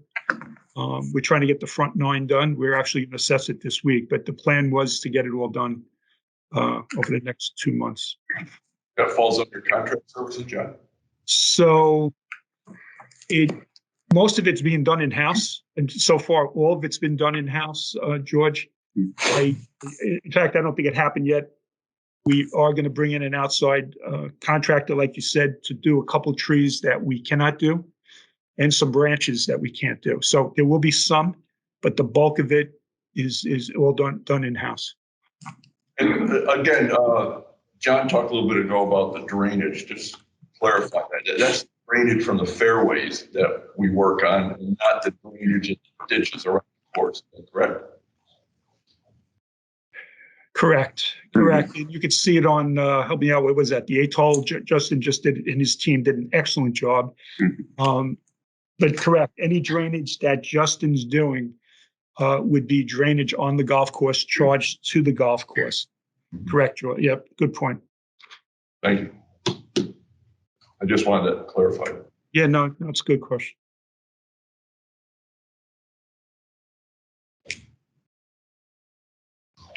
Back to the trees, like you're not gonna cut down the 26 on the back 9 now, are you? Sorry, cut down what, John? Sisters on the back 9.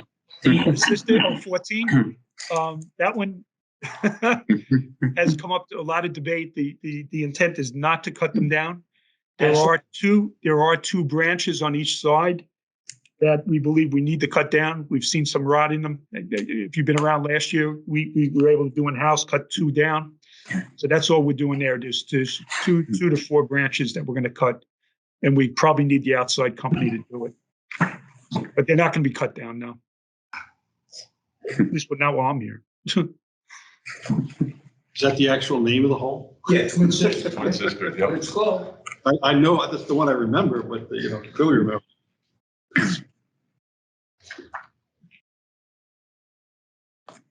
Justin, why don't you tell us about the greens and what's costing you for that, and where you're at on that as far as your 3-year plan? Yeah, so no, the greens have been coming along nicely, as long as with the ninja tines, the verticutting, the aerification, the top dressing. We've incorporated a lot of sand. They're obviously draining much better up top. They're firming up at the surface. So we're going to continue that. Most of that is just something we've incorporated into normal maintenance. And my guys have been taking over that pretty well and spreading out and getting all those jobs done. So really the biggest increases we're seeing is our chemicals and fertilizers. So that's really where the money's at next year, with a lot of the price increases in that. So, but as far as the ninja tine and everything, we've done a good job of putting that in pretty much our average maintenance.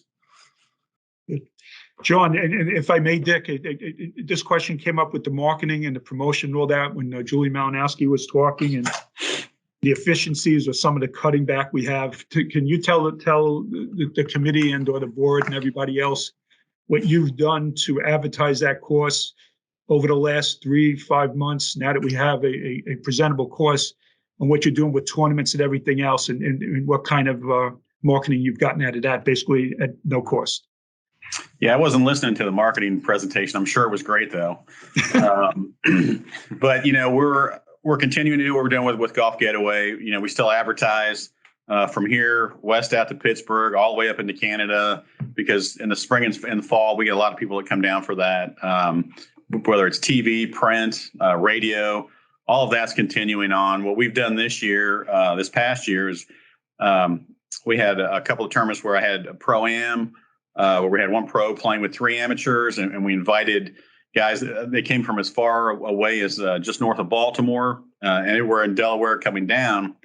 And for us, that was a great place to showcase our golf course. Like I said, having some problems over the last few years. We've had some issues trying to attract some people. These guys came down. They loved it. We made sure the pros were here and they had a good time. So they're going back to their clubs and starting to talk about talk about the golf course to their friends. I mean, we've had enough even after that. So I think that was in November. I mean, even after that, we had people starting to come down saying, "Oh, I had a buddy that played the tournament last week, said it was great." So they put us on their list. We've got some guys already booking for next spring because of that. After that, I had 32 golf professionals, just golf professionals, come in. just kind of have a little fun day, go out and play golf. And the weather wasn't great. The course was fantastic, and they all just raved about everything. So we're trying to get the word out and let everyone know that our golf course is back. Everyone's always said it's been a great layout. We've had a conditioning problem. We're trying to prove to them that we haven't licked entirely the conditioning problem, but we're well on our way, and the course is in so much better shape. So, and that word of mouth is really what we've been lacking. Plus the new clubhouse that we've gotten. I mean, the presentation right as you pull up is so much better, and it's lifted us up in the stature of everybody playing golf. And if Ralph was here, and Ralph did mention this, I believe last week, and they're seeing on the grill, the increased revenue they're receiving there is from the golfers and the increased play that you're getting with the golf and with this whole program. Also with those tournaments, John, that we received sponsorship money from the Bank of Ocean City, which definitely helped John and that whole golf team generate more organic revenue. Good job, John. Thanks. Yeah, I'm not at all an advocate, but is Ocean City going to end their blue light specials? I have no idea. I mean, they'll probably keep it as long as they need to keep getting money, but I know they get money for that, but I don't believe they're getting a huge surplus in revenue. I think they're getting a lot of play and not much more revenue than they were getting when they were getting half as much play.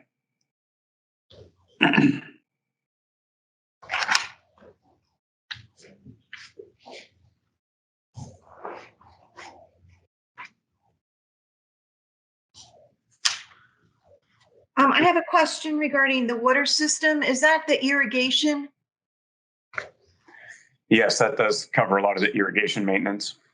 Do you feel like that number is high enough for irrigation repairs given the age of the system? It's very hard to predict. Obviously, this year we didn't have a whole lot of major issues with the system. So it's very tough to kind of put a solid number on that, but that's pretty much kind of average what we know we're going to end up spending roughly on it every year. Okay, thank you. So can I just jump in on that, Justin? Mm-hmm. Everybody hear me? Yeah, can you hear me? Yep. So yep. One of the things on that is, and this is a big one too, is if something fails in the sense of the pumping stations or whatever, that would be a charge. It would be replacement, but there may, depending on who does the work, there could also be some maintenance. So it is a, time-tested system, and it's 50 years old. So not all the parts in the pumping station, but that could have an effect, but we can't predict that. And we don't have anything in there for that. Although, Justin, it is this year, right, that we have, is the first year where the replacement comes in. I was going to talk about this at a separate time. But Justin, we could touch on this now, and John, if you're okay with it. Sure. Certainly is good set. Over the next 5 years, Justin, or is it 6? It's 5 years. 5. Mm-hmm. There's approximately $600,000 in the reserve for replacement of the irrigation system. This was the time. It was in that DMA. Obviously, with the DMA Lite, we had the opportunity to update it, to update the cost. Because a study had just been done, right? The county just did one. Mm-hmm. And Justin and his team reflected that. So over the next 5 years, we are scheduled to replace somewhere in the neighborhood of $600,000 on that irrigation system. So the timing's kind of right for the other situation with the county, and that would be talked about at a separate time. I just want to lay everything out for everybody. I'm going to ask Justin to explain to everybody from his experience doing a irrigation system over time versus doing it all at once, the pros and cons. So Justin, great segue for you. Well, real quick before Justin talks, there's 600,000 this year, and it's at least a 5 to 7% increase over each year above. So like next year we got 636 in it. The following year it goes up another 5 or 7%. So it's not 600 each year. It's going to go up because we know the cost of everything is going to go up. Justin. Yeah. No. So like John touched on, there would be the disadvantage of spreading it up over a 5-year stretch is that the price is going to increase on the system. So The county approached us about the effluent. We did some initial numbers in a bid, and we were looking at like 2.8 million for the irrigation system. If we don't work with the county and go through the effluent project, and we do it through our DMA study over 5 years, I mean, we could spend 3.5 million instead of 2.8. Said and done, just with contractor mobilization every year, bringing your contractors in, purchasing your supplies and materials are going to go up every year. But we just kind of put that number in there because we are getting to the point where we do need to replace the irrigation system. And our water system budget line item is covering a lot of like head replacement and little repairs, but you're not replacing your big stuff in the irrigation system with that. It's just for kind of maintenance when things start leaking and go wrong throughout the season. Talking about the different contractors, you're not going to keep the same contract. Yeah, and so doing it over 5 years, you might not be guaranteed to have the same contractor every year. Those guys do book a lot of jobs in advance. So you might end up piecing it together with different contractors. So you kind of might lose a little bit of consistency within the system throughout that alone, and your price could change on your contractor throughout that process. But it is in the DMA study. It is going to be up for replacement. So we're just looking at ways to kind of work that in there.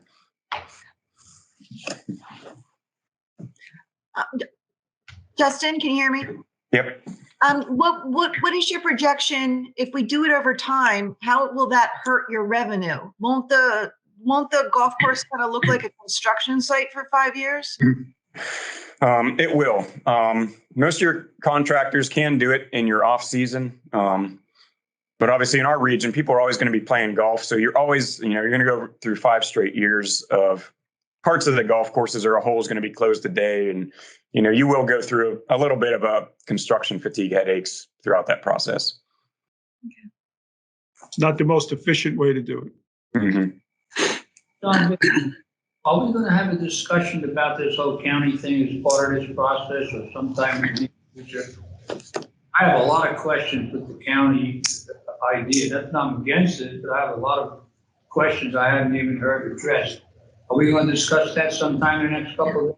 So let's do that during the capital review, John. The answer is yes, absolutely. We've had town hall meetings. We'll continue to answer. If you can send me your questions, I'll make sure that we have the answers for them. But let's do that during the capital project.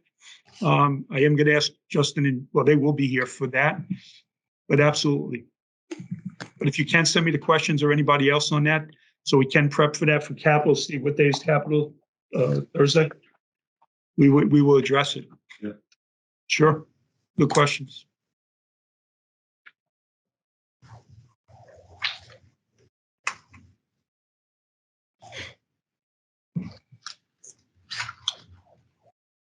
Any other questions? Okay, so Dick, just the pizza won't be ready till 11:45. I'm trying to get Debbie here to do Rec and Parks as we speak. I think we can fit that in. I'm just looking for a response. I did mention to her before John and Justin came on that she would probably be coming in, and she said yes. So I'm not sure if you're done with golf. We'll stay here as long as you have questions, but I'm going to bring in Rec and Parks to be done before pizza shows up at 11:45. And then right after that, it'll continue to be Debbie's team. So she'll be here.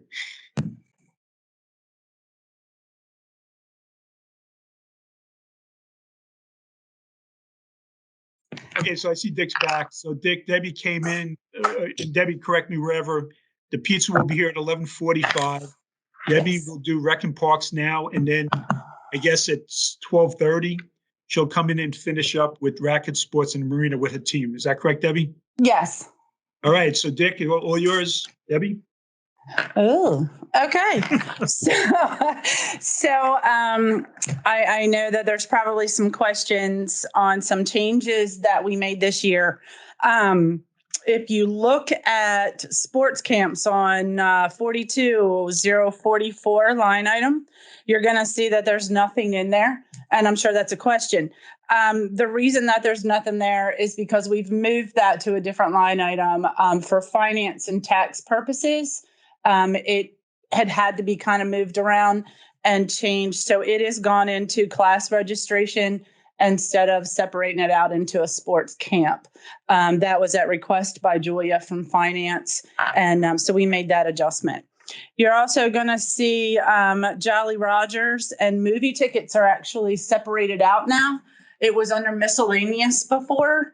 But now that we're doing a inventory cost of goods situation through North Star, we can actually separate those out and see the actual inventory and expense, revenue, all of those things through the North Star system now. So it'll be better to be able to break it down and to see actually what each one of those things are for the tickets that we sell and what the expense and revenue will be. We have been working diligently. Julia has been working, diligently on trying to get this inventory situation under control. We did a really good job, I think, with it at the marina this year. So we anticipate really being able to not have too much manual work to do now that we can put it through the North Star system, and it apples to oranges should actually come out pretty close. So that's why you see those separated out and that the miscellaneous number dropped so much just because we reallocated it. As you can see, as far as revenue with the farmers market, they had a tremendous season, this year with the revenue that they took in. And of course, they are minor expenses that they have. So again, they may have some things that we need to replace or add to their expenses this year, but basically it's a money-making revenue amenity that we offer. Again, as far as your cost of sales, you'll be able to see where any food that we take in, which is basically just like ice cream at our events. We don't really have any other foods or drinks or anything that we sell right now at this time. So that's why that number's not very high. But then you'll see your Jolly Rogers and movie pass cost as well. Payroll has adjusted some, obviously they've been talking about that this morning. That has adjusted some. Let's see, let me flip over to the different page. Okay, so you're going to see where the administrative assistant went to 0. We had a full-time administrative assistant that is no longer a full-time position right now. That person went part-time. So she is included in the facility monitor part-time amount. And then the custodian amount that we've been looking to hire is actually been moved over. The dollar amount's been moved over to Public Works.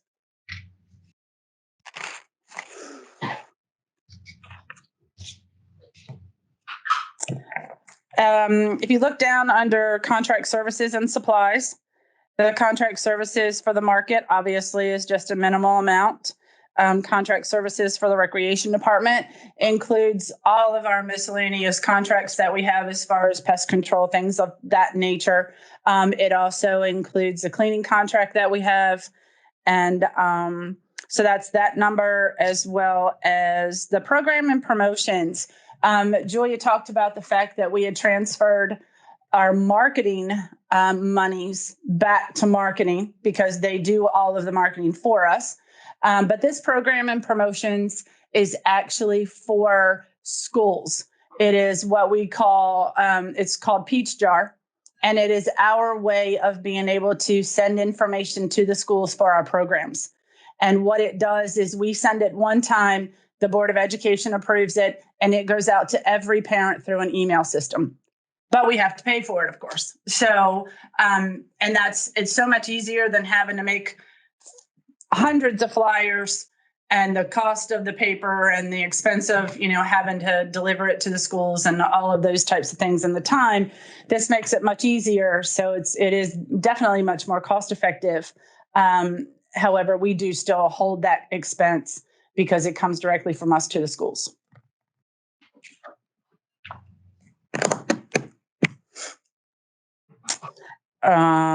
It looks like that's pretty much my overall at a high level type situation. I'm sure you guys have questions. I know They told me this morning that they had quite a few questions for me. So, so what you got? Hey, Debbie, I got a question. Sure. Hi, Doug. Hi, how you doing? A couple things. Walk me through. I'm looking at special events, and there's a projected $30,000 increase in revenue and a projected $23,000 increase in expenses. Can you kind of shed some light on the details associated with those two numbers? So on special events, do you guys have the detail sheet where it shows all of the expenses for special events? Yeah. So all of the special events that we do, whether they are a free event to the community or we collect revenue from them, we intend to raise the fee, which has not been raised as long as I've been doing 4th of July. So we intend to raise the fee for the 4th of July event that we do, and just minor, but just a little bit to kind of help offset some of the costs that we have out there, because as you know, it's a tremendous event. It does really, really well. However, it's got a lot of cost to it as well. So we do that. Included in the special event total is also the bus trips. Now, the expense and the revenue, and including those bus trips, also does depend on whether we can actually do them. So you have a $33,000 expense that would also have revenue that came into that. But it also depends on if we can get back to doing bus trips safely. And we haven't been able to do them in a year. Deb, on the history on the bus trips, yes. Looking at that, do we break even on those? Because we charge for those. I'm just looking at piggybacking on previous question. We have a revenue of $90K under special events. We actually make revenue off of them. We charge more than what the actual cost is, of course.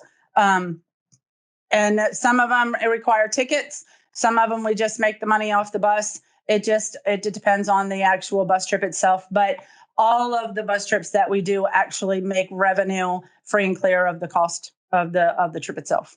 Yeah, because it looks like the revenue we make is $90K and the expenses are 108. 108. So yes. It looks like there are free events. We do quite a bit of free events, and not necessarily can we always make back all of the money, but we do try to have the majority of our events bring in some type of revenue, whether it be a vendor, different things of that nature. We do try to bring in revenue off of all the events, but some of them are just free. I'm looking at Camp Ocean Pines. Looks like we get 151K in revenue there. Expenses are about 114. And so it looks like we end up 37K plus if I did that right. It's about that. Are we raising any of those rates this year on that? Yes. The rates do go up this year. They haven't been raised in a little while. I'm going to say probably 4 or 5 years since we raised camp rates. And we took them up each one $10. So it's a 3-day resident, 3-day non, 5-day resident, 5-day non, and each one goes up $10. Yeah, because it looks like if you do Camp Ocean Pines revenue and Camp Ocean Pines expenses, that we're doing a little bit better this year on the return on those. Yes. Yeah, so I was asking, okay. And expenses, if we go to that, looks like we're going to be about the same as next year. We're going to make about I'm sorry, you broke up there. I couldn't hear what the last part of that was. It looks like what? League expenses. It looks like they're going to be, the revenue's the same and the expenses are the same on leagues. So yes. Those rates or? We have not adjusted our league rates. They went up 2 or 3 years ago. I'm going to just guesstimate. We did a transfer of added to the non-resident rate and the resident rate with each individual class that we do a couple of years ago. So we did not touch that this year. Okay. I was looking at that. It looks like the profit we'll make on the leagues is about the same as it was last year. Whereas the Camp Ocean Pines is going to be up somewhere, about 5,000 or 6,000. Right. Thanks, Deb. Do we chart our league league growth? In other words, how many youth and how many, particularly youth, are using? Yes, we have been able to do. Oh, I'm sorry. Yes, we've been able to do that through the old system. I do have the ability to do that through North Star. It took us a little while to get that figured out, but I think we have that now where we can pull resident, non-resident memberships and registration to our leagues. Yes. I know COVID probably put a kibosh in it, but is it growing? Are we seeing growth? Yeah, well, like you said, yeah, we had a downfall there for a little bit. However, our programs usually increase a little bit. We have found one section of ages, which once they get past that 10, 11, 12 age, we need to find more for that age group to be able to do. Because then we don't get them back again until they're like adults. So, but our men's league increased, our drop-ins have increased tremendously. And we'll see what happens with our men's league this year. They're already on the phone. Are we playing? Are we playing? So I'm sure it's going to do just as well, if not increase.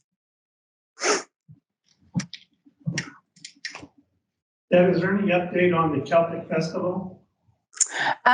No, I took that off because I've been unable to get in touch with the folks that did it and brought it to us originally.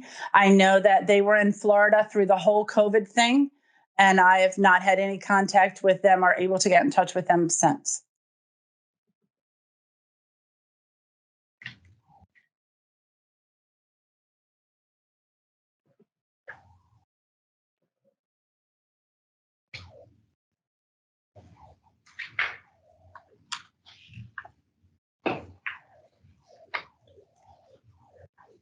So I see under donation and grants, we're up about 5K. Mm-hmm. What's happening different there? So we dropped it just a little bit because I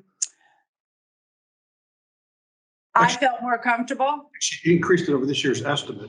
Yes. So part of that is what we get from the county. Not sure that that was going to come through.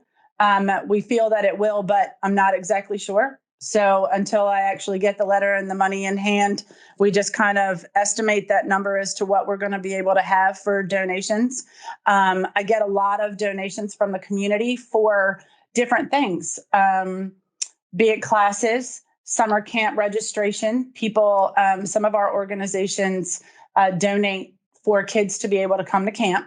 I get donations through the community organizations and different places in the community for concerts in the park.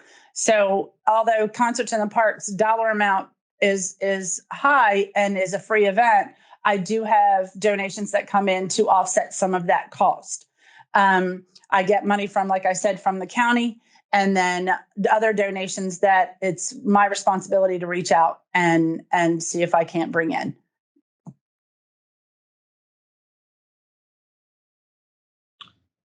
Okay. Hey, Debbie, it's Amy Peck. Can you hear me?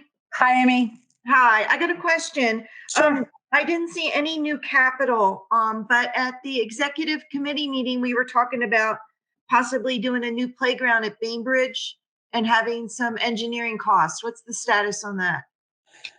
So we were looking at all of the information. I spoke with John and Steve Phillips about it, and we are determining where we stand. As far as the playground is concerned, yes, we want to turn it into an all-inclusive playground. The ticket price on that is going to be much higher than a regular playground. We had talked about putting in the money in the budget. However, we don't feel that in order to put in an amount in the budget, you would need the total amount of the playground. And at this time, I do not have an actual total amount for you.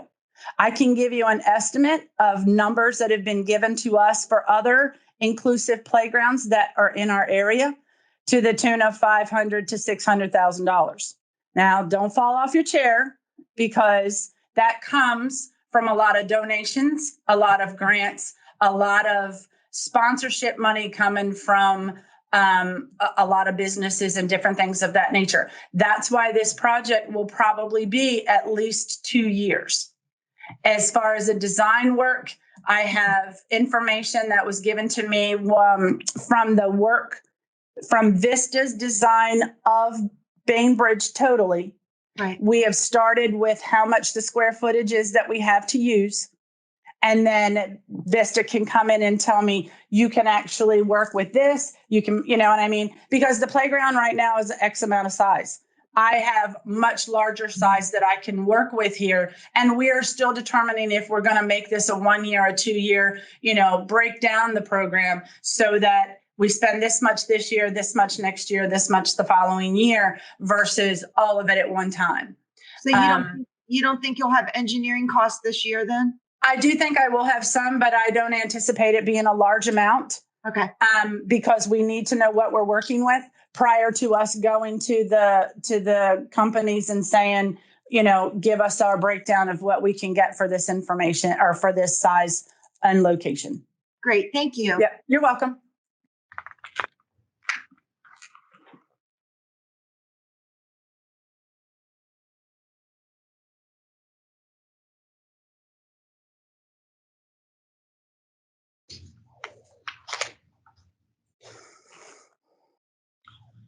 Any more questions for Deb?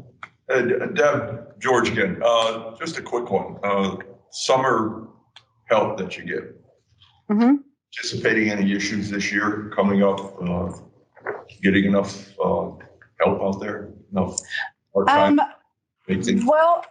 Well, to be honest, I have had a really good staff for the last few years that keep returning. Probably 9 out of the 15 returned for the last 3 years. So that is very good for us. I have school teachers they're young and they still continue to come back every year. I also had volunteers last year that were not old enough to be junior counselors. So this year they have automatically come back. So I don't think I'm going to have any real trouble getting them back. And if I do have a few spots available, it'll be very few to have to fill. Good. Thank you. Sure.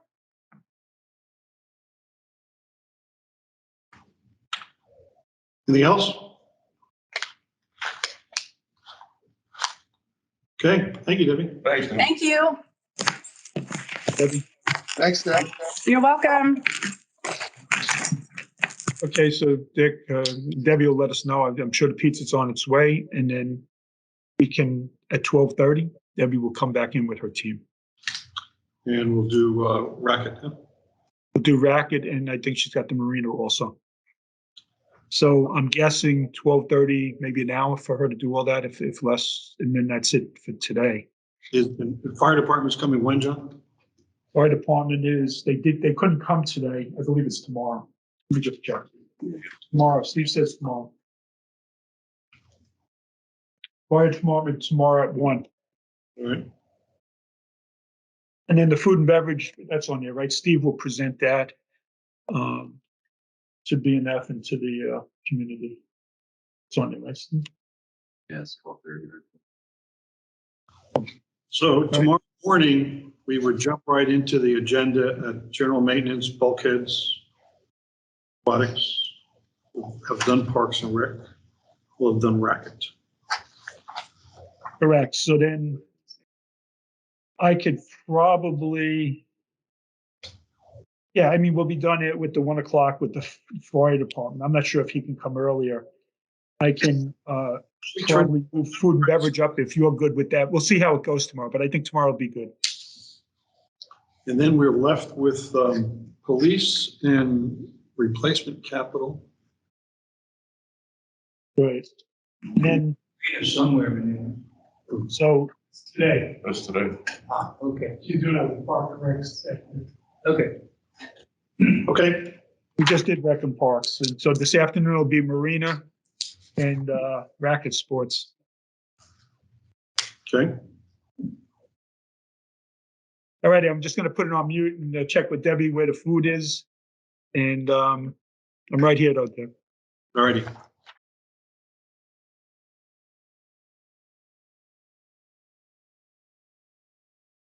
Okay, so just a couple things on the agenda I got to address before we get going. As I heard this morning and from past experience, capital is a big one. Capital is scheduled for Thursday, Dick, at what time? 10 or 11? Yep. At 10. I'm going to move capital to 9 because John Malinowski in golf, as we saw, is going to be big. He has to leave at 10. So we're going to do capital. We're going to get capital at Thursday at 9. We'll go with golf first. The police department will come in tomorrow, kind of consistent with other years. And I'm going to schedule them for 11:30. The chiefs agreed to come in at 11:30. Based upon everything and the way this is going today, I truly believe it's going to work the same as today, Dick. But we'll allocate time and adjust tomorrow if we have to. So tomorrow, 11:30 is chief. Okay. Right. And I believe we'll finish the other stuff consistent with other years before that and consistent with today. Okay. All righty. Thank you, everybody. I just want to make sure that I have the team in place to answer the questions on capital. Okay. So BNF is everyone here? Brian, you're here? Don and Don? Yes, sir. Yes. All right, we're ready to go. Yep. Okay. Okay, Debbie, all you. Yay. Well, hi again. I am going to just briefly talk a little bit about the marina, and then I'm going to turn it over to Ron. He knows all the ins and outs and how it works and does a great job over there. He can answer most of your questions, but I did want to address again, as you see the difference between miscellaneous, merchandise, things like that, you're going to see the cost of goods change over there as well. So everything that we used to have as sales items will now be broken down into the cost of goods because of the inventory that we're doing now. It worked pretty well down there last year. So we are hoping that we can get all the departments working through North Star and keeping track of the revenue and the inventory the way it should be. But I wanted to let you know that it does show up with merchandise as nothing as revenue, but that's actually going to be in your cost of goods, as we talked about at the rec department as well. It looks like payroll just kind of does the adjustments for minimum wage. There's not really a lot of change there. Right. And this budget was probably the easiest one that we do. We're conservative on the fuel revenue. We try to do that every year, but Ron can talk to you about how he benchmarks and other locations in the area and how he controls and adjusts the pricing. My Lord, almost every day there is an adjustment that has to be done because of the cost and the amount of fuel that we sell. So I'm going to let Ron talk to you now about the rest of the budget, unless you have something else that you want to ask me before he talks to you. Nope. Sounds good. All right, Ron, you're on. Okay, I'll just preference by saying it was an exciting year to try and manage fuel sales. Our fuel cost actually increased about $1.53 a gallon this year. From the beginning of May until October, through October. We tried to be a little bit conservative on fuel sales, which we usually do, only because this year was a good example. We had 57 days of small craft advisories, and 14 of those days were actually weekend days, which included Memorial Day weekend. If you have a small craft advisory, that usually muddies up the bay. And so there's a 2 or 3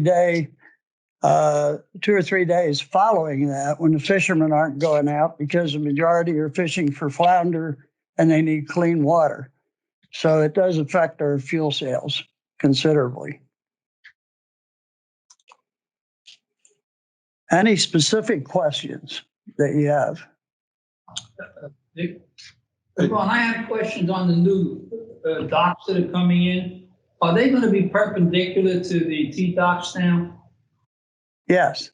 They'll be perpendicular. So if my calculations are correct, right now you have 9 slots for boats to dock to go to either the restaurant or to the pool at the end of the 3 T-docks and on the outsides of the boat ramp. When you put the new docks in, the new 7 docks, you're taking away 2 of those T-docks. So the net result is you'll have 12 spots for boats as opposed to 9. So you're going to gain 3 spots for boats to go to the yacht club and or the pool. So my questions come down to, there's got to be some method to control those slips, or there's no way to control it because you can't tow the boat along and you can't monitor how much money you're making because of those boats unless the yacht club does something with their menu. And you're talking about, I don't know where it is in here, about hiring 2 guards to check those boats coming in temporarily, which I think be a little high. My opinion, top of my head, is I would have no guards and I would leave it the way it has been in the past. First come, first serve. If you're there, you dock your boat. Because I know for a fact that they started docking around 4:30 in anticipation of the music coming on around 6 on Friday, Saturday, and Sunday. So I guess what I'm saying is I wouldn't think about adding guards to check those boats for 2 hours because there's almost no way you can control it. As a result, just let the boaters fend for themselves like they always have been. Anyway, just an opinion. Well, John, in actuality, right now, with the existing T-docks, there's really only about 6 T-docks available, plus the 2 over by the boat ramp. And it depends on the size of the boats that come in and how they dock. So occasionally we'll have 2 boats at any one T-dock right now. I think we'll certainly gain a lot. And we have no current plans to hire any security for those additional slips. Oh, that's that, John. We'll use our present security on weekends to kind of monitor them. But in actuality, there's nothing we can do. We can't tow a boat that stays over the 2-hour limit that we're posting. So we're hoping that people are going to operate on the honor system. In any case, it's certainly going to increase revenues for the yacht club, right? And it's going to eliminate a lot of frustration with double docking out on those T-docks. Right. Okay. John, did you have something you wanted to add to the T-dock conversation? Yeah, George had a follow-up question. Oh, okay. Yeah. With the T-docks, how many does it actually add? John just did a calculation and only has, I think you said 3, right, John? Yeah, 3, but according to Ron, it could be 4 depending on the size of the boats that are currently using the T-docks. Okay. Larger boats, you only get 2, whereas smaller boats, you can get 3 on some of the T-docks. So we're only adding 2 or 3? 3 or 4, maybe. 3 or 4. Okay. Right. I thought it was more for some reason. Is that right, Ron? That's correct, but it's easier to manage. The T-docks, it depends on how someone docks at a T-dock, how many boats you can get on there. And you know as well as I do, somebody's going to try and take up the whole T-dock if they can. So, Ron, I got a question. You mentioned the security on the weekends. I'm looking at the payroll expense. Does that payroll expense include the security guys that are going to be at the yacht club on the weekends? no, it's under contracted service. Okay, but you account for, in this budget, you are accounting for the security guards that are going to be on watch on the docks. That's correct. Okay, thank you. That's correct.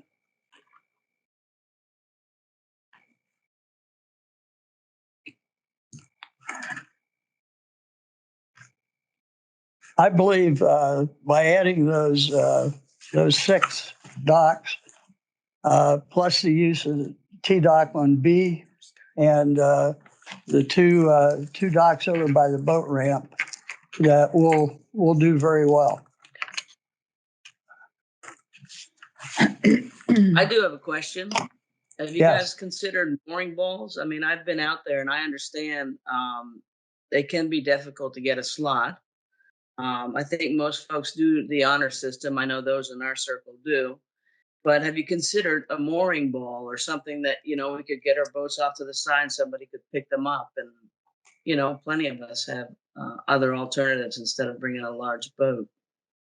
I think right now it's a permitting issue, but we'll certainly look into it. Okay. I appreciate that. Thank you. You bet.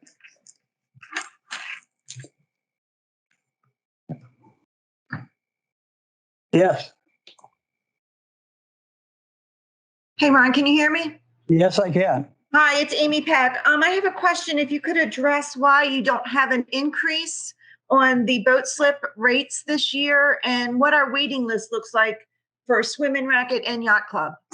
Our waiting list right now is 76 boats. So you're looking at about 2 to 3 years before you can put someone in each one of in either location. Right. Well, considering the waiting list, why are we not increasing our slip rates this year? Well, we increased to 4% last year. Mm-hmm. I didn't feel that it was appropriate to do another increase this year for a number of reasons. One is we don't offer the same amenities as a lot of the other marinas. Most of the other marinas include swimming pool into their slip rates and so on. But that's the primary reason. I just thought 4% last year was appropriate. Well, if we have a waiting list of 76 people who are willing to pay that, I think we could bump up our rates and still fill every slip easily. That's just my opinion. Okay. Hey, one question. I have a general question. What is the depth of the water there at the center of that canal? I'm just curious if we could not place another another row of boats coming out towards the center. I mean, there's plenty of room there to maneuver, etc. We cannot. I mean, this is the max. The T-Docks that we got approval for is the maximum we can do.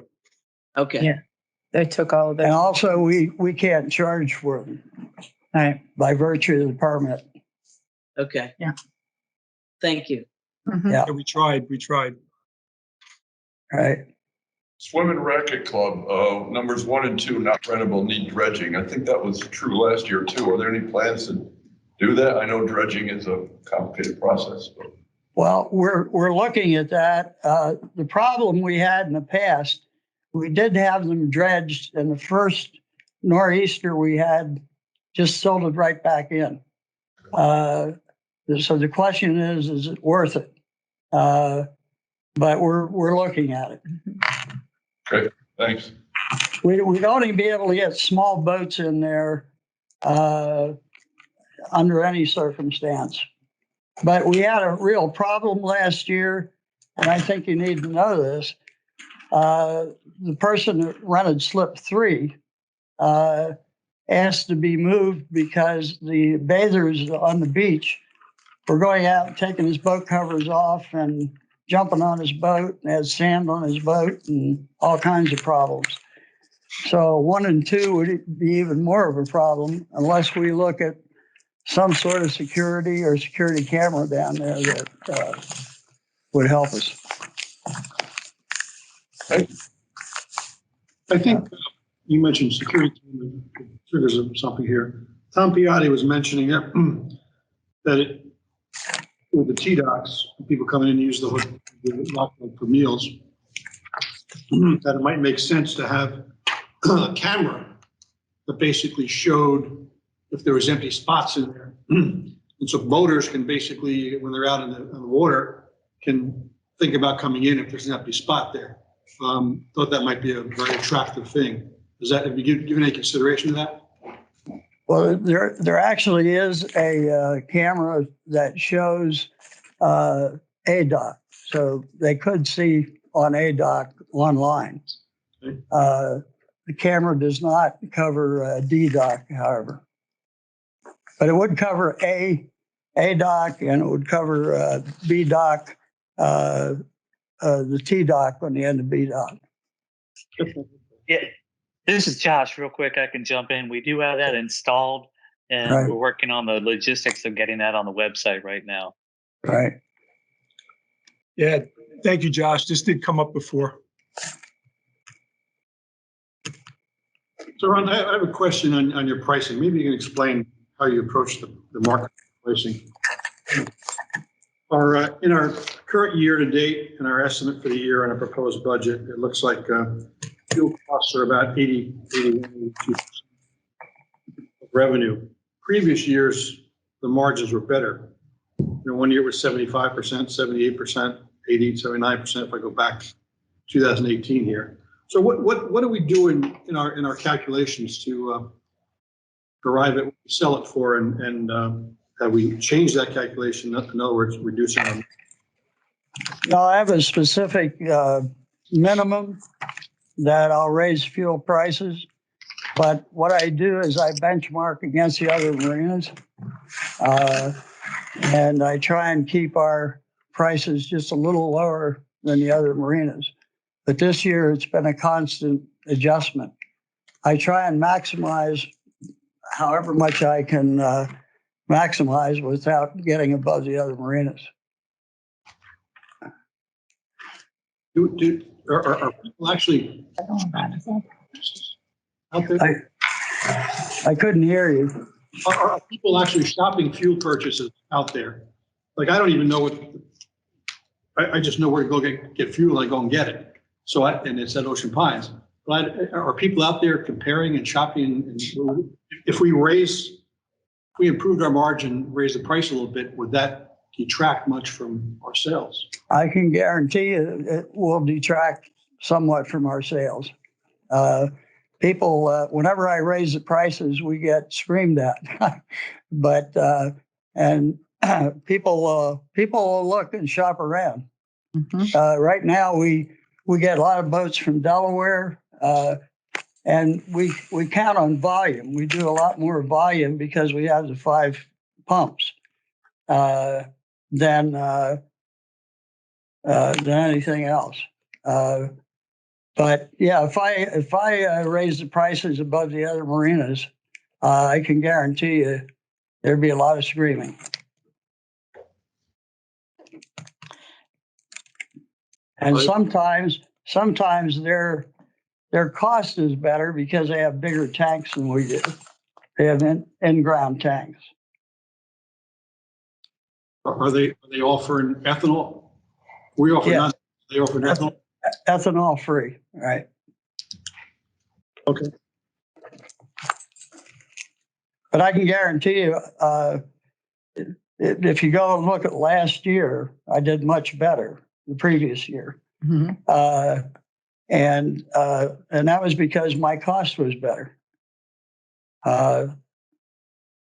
So. What do you foresee your issues being for this year? Well, I just got off the phone today with one of the vendors, and they're expecting gas to go to $4 a gallon by Memorial Day at the pumps. I'm talking retail gas out at ethanol gas, and ours would be more expensive because we pay more for ethanol-free gas. But your guess is as good as mine. They feel when the reserve runs out that the prices are going to go up. Okay. And staffing is good though for the marina. You don't have issue. No. Okay. No. Is it really necessary to have a guard there? I can assure you on weekends it is. Absolutely. We had a problem with people coming to the yacht club and docking in already running slips. Okay. And that became a real serious issue because people coming back after dark had someone in their boat slip. And they get a little testy when somebody's in a slip that they're paying that fee for. That's right. And they also want to pull into the fuel dock, which is illegal. Right. And I had my share of confrontations with those at Friday nights and Saturday nights at the fuel dock. Once it's closed, they think that they can just pull up and dock there for their time in the restaurant. And that's absolutely a no. It's bad enough you pull in someone else's slip, but you can absolutely not tie up to the fuel dock. Yeah, that's against EPA regulations, the dock at the fuel dock. And the other thing we use them for is our parking lot. Yeah. We don't have a lot of parking spaces, and they do a very good job at policing that lot. Okay. Okay. Often many boaters shoo people out of the spots as we see them coming in. Yeah. Yes. Yeah. And you also have those that'll say, hey, no, so-and-so next to me is not here this weekend. So come on in and you can just pull into their slip. And then we have to be the bad guys and say, no, I'm sorry, you can't for all kinds of reasons. Right. Right. Yeah. Absolutely. Okay. Okay. I swear it's 900 degrees in here. Other questions?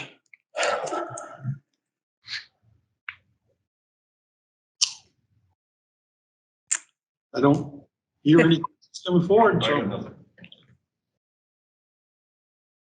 we're I okay. couldn't. All right. Okay. Thank you. All right. Very good. Thanks, Ron. Yep. Ron. Debbie, I'm glad they're paying the heating bill. Oh my God. Did you hear me say it was 900 degrees in here? I'm sorry. I've heard it a couple times. Oh my gosh. It's so hot in here. Enjoy your day. Yeah. Take care. And now you can go get Miss Cheryl. Yeah. All right. So now we're going to move on, right, John? Yes, we're adjusting the heating, putting the air conditioner on for you. Oh. In 10 minutes, I'll be going, ooh. Okay, racket sports. All right. So, so first I want to introduce you guys to Madison. Hi. Madison is the new manager of the Racket Center. So that will, it'll come up in a few minutes when we start talking about the budget and how we laid it out this year. So last year we found that because they did not use North Star, there were things going to different locations that they probably shouldn't be on line items. Oh. So you're going to see a lot of change that is taking place to the line items for the Racket Center. Okay. John just made us look at the floor. So we're putting things in locations that we felt were the proper location for them to be. We have everything all set up on the North Star program where they can just pop in the sale of a tennis racket or pop in a lesson or a clinic. It's all set up, and in the back of the house, it will automatically go to the line item. So things are going to start going to the right locations, and all revenue runs through the system. So that's why you're seeing some blank spots in there, and a little bit of a different dollar amount in certain places, because based on what we had last year for this past season, and where we anticipate things to be next year. We just kind of needed to make some good adjustments to the line items this year. So that's why they don't have leagues over there like I have at the recreation department. So that's why the league fees are blank, because that housed your drop-in fees along with classes and along with another location. Their drop-in fees were all over the place. So we've now put them into their own place, and they will be put into a drop-in line item where it spells it out for you specifically what's drop-in, what's lessons, what's camps, what's clinics throughout all three sports. As far as facility rentals and stuff, we do that. And your membership dues, They did not change throughout either sport this year. We left them alone. However, we did change the drop-in rate, and we've made it the same across the board for all three sports. So you have a $10 resident drop-in rate and you have a $12 non-resident drop-in rate. It's easier to, did I say that right? I did say that right. I think it was 8 and 10. It's 8 and 10. Yeah. My apologies. It's 8 and 10, not 10 and 12.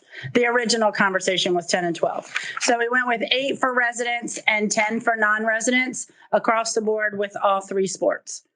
And it just makes it easier. Everybody's doing the same thing. And to be perfectly honest, that's where the revenue is you're gonna see the most increase versus a minor adjustment to the membership fee. And this year, what was it, 7 for? It was 6 for residents, 7 for non. Okay. Any reason why you didn't change the memberships? We felt that the actual revenue would increase more by doing drop-ins just for a couple of dollars versus adding a couple of dollars to your membership, because we dropped tennis last year. So increasing it this year, not sure that really made a lot of sense. And then if I add $50 to a membership, I'm going to make more than $50, in my opinion, throughout the summer in drop-in fees, where you're going to just make more money, more revenue to Ocean Pines on the drop-ins versus adding a minor amount to the memberships. And in my opinion, you're making money off of people that don't have memberships. So that would hopefully entice them to purchase memberships at some point. Debbie, I have a question. The pickleball drop-in rate, can you hear me? I'm sorry, I can now, yes. Okay. The pickleball drop-in rate, you have increased that to 20,000 this year. Does that take into account the 4 new pickleball courts being done by spring? Yes, ma'am. Hopefully, as long as they are all done, it will increase the drop-in. It'll increase a lot through pickleball because there'll be more time, more courts for them to play on.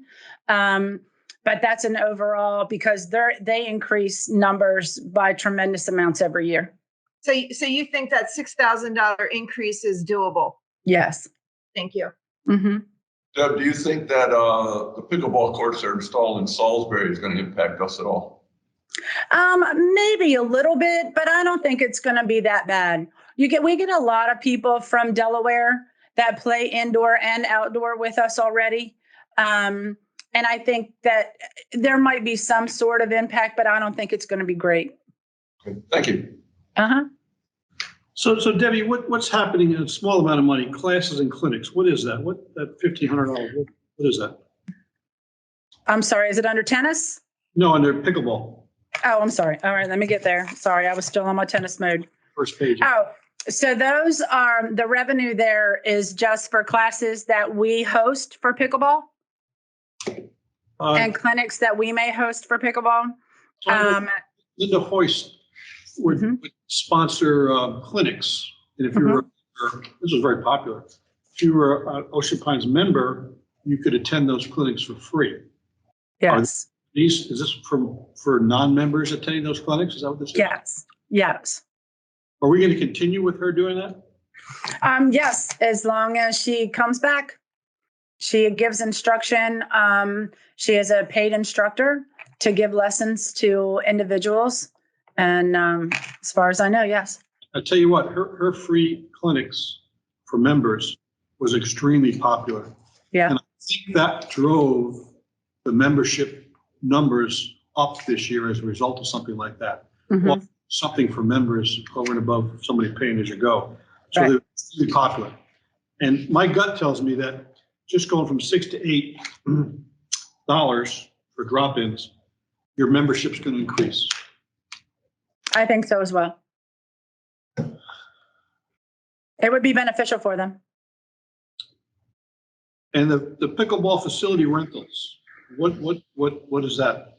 So what they did there, that is where we were doing for tournament fees, when USTA would come or when someone would run a pickleball tournament, we would put it under facility rentals. Okay. Mm-hmm. Deb, payroll is up across all three of our dragon sports. Sure is. So, we've done, I was waiting for it. So, having Madison come on full-time, and she is a full-time employee, she will work the full-time hours that we did not have before. So Terry is chosen to be our tennis instructor now. So he will have minor hours that he will do some office work for tennis particularly, and scheduling different things, classes, clinics, different things that he does through USTA. So he will still maintain that. And he will be paid as an employee, as he already has been, to give lessons. And his lessons, they grew tremendously last year, and I anticipate them to grow even more this year. So although he's getting an instructor fee, which comes through Ocean Pines, he gets paid through payroll as an employee. So there's an offset between we make the revenue and we pay him as an employee. So he still shows up on the payroll, even though he's going to be our pro for tennis. And okay. So if I was to jump to tennis, I saw classes and clinics, and the $7,000 proposed, that's Terry's revenue producing lessons? Yes. Yes. And then he shows up under payroll because that's how he continues to get paid. Thank you. So when he's not doing lessons, what else is he doing? He has scheduling of new tournaments. He takes care of the USTA tournaments that come twice a year, different things like that. So his hours will be minimal. We gave an estimate of what his office hours would be, but I do not anticipate them being very many. Can you estimate what that might be? 1 moment. Oops, back.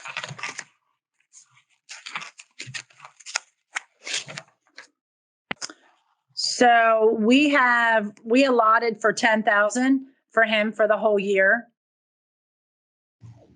And I'm not sure that will even meet that dollar amount. That was estimated on hours that we can, really it was a true estimate of what office hours he would be taking this year. Okay. We also have hours. So last year's payroll was a little wishy-washy. So having Tim McMullen there as a maintenance person is basically what we categorize him as of this year. Last year he was in the attendance slot, but he's not an attendant. So he helps maintain the tennis courts. He works with Bob with a lot of different things there, but he is on a minimal amount of time as well that he puts hours in at the center. But we left him and did not transfer him to Public Works. Bob is a full-time maintenance person, but he continues to be paid through the Public Works budget as well. So he's over there. Tim stays on hours as far as tennis and court maintenance and the other things that he helps us do. But with Madison, she'll be covering hours that we would not necessarily need a part-time person for. So this year will be a trial period where we've hired all part-time people to cover hours throughout the season, where she'll be covering main hours, and then we'll have early morning or late afternoon hours so that someone is there, because we have found that as long as someone's in the pro shop, then it's not on your honor system so much anymore. The revenue is being taken in for drop-ins and court play on all three sports. And we've seen a big difference in having somebody there all day, every day. So do you think if there were times where no one was there and there was a good sized sign that said basically, pointing to a drop box, advising people to leave some money, you think that would help? We do have that already. There is a drop box right outside the pro shop door, and there is signage there. The books are laid out on the table if there's a time that somebody's not there. And it's what they did in the past, was that from this period of time to this period of time in the middle of the day, there may not be an attendant in the pro shop. So what they did was put that box out there. There's little envelopes there, and you're to put the money inside the envelope and drop it in the box and sign in and go on about your play. There's boxes there, but I'm wondering if people come in and see the table and don't necessarily look over to the box because it's over in the corner. Right. What, something that would alert them to say, listen, by the way, don't forget. Yeah. Yep. We certainly can. We do have that triangle sign that has the drop box next to it. Please drop in the guest fees. So there is a sign next to that. I always didn't do that though when I noticed taking deposits before I started coming over there full time. So I don't really think the sign helped all that much. But since I've been there nonstop, there has been an increase in people actually paying the fees. Hey, Devin Madison, this is Brian. Hi, Brian. Just curious, how does the pickleball club factor into your revenue estimates? Are most of those folks members? And yes. So does the club have to pay anything extra? Are they getting preferred court times or how does, I mean, obviously they're paying their way some way along the lines, but I was just curious how they factor into your revenue projections. So most of it comes from the memberships and the drop-in fees for non-members. However, they do pay court rental fees for certain tournaments that they hold. Great. And then, they do a lot of give back of their own time and maintenance and things of that nature as well. Okay. So but their numbers have increased tremendously. Mhm. They're at almost 300 members now. Wow. So, they pay their share. I'll put it that way. Yeah. Okay. All right. Very good. Thank you.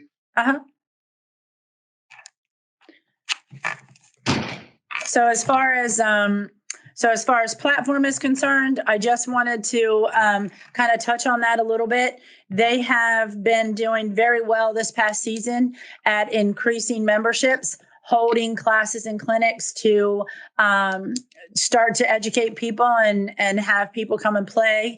They have a new sport that they're going to implement called spec tennis, and that has sparked an interest in people to learn to play that sport as well. So that will help with the combined memberships that we also offer, that you can pay a certain fee for all three sports if you chose to play all three.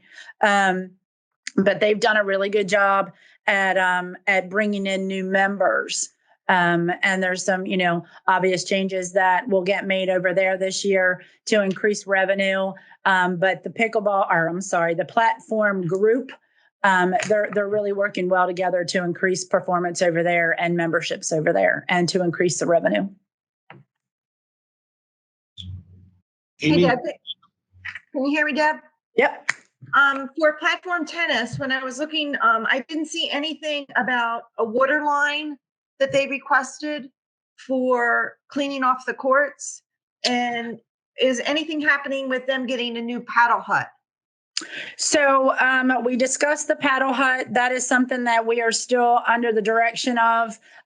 We have all the bids. We've done a packet to present to the RSAC committee because obviously it goes from the group to the RSAC to the general manager to the board. So because of the holidays and everything, they did not have a December meeting. We have a meeting in January to discuss any further progress that we're going to make on the platform hut for this year. And as far as the water line, that has been discussed with Public Works on where we can get that from and how we can make that happen.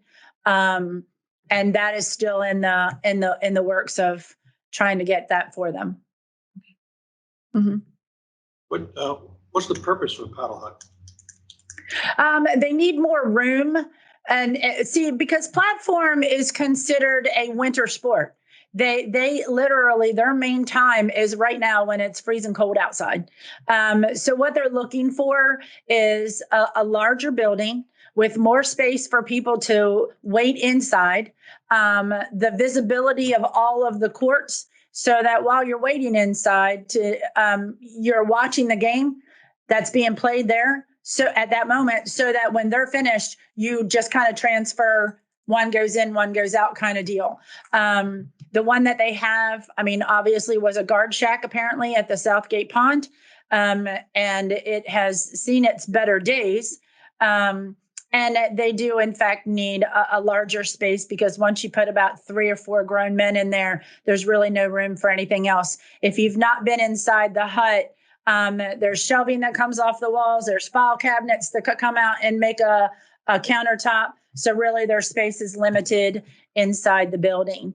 And as far as shade in the summertime, they do play in the summer. But as far as the main portion of their playtime, it is right now.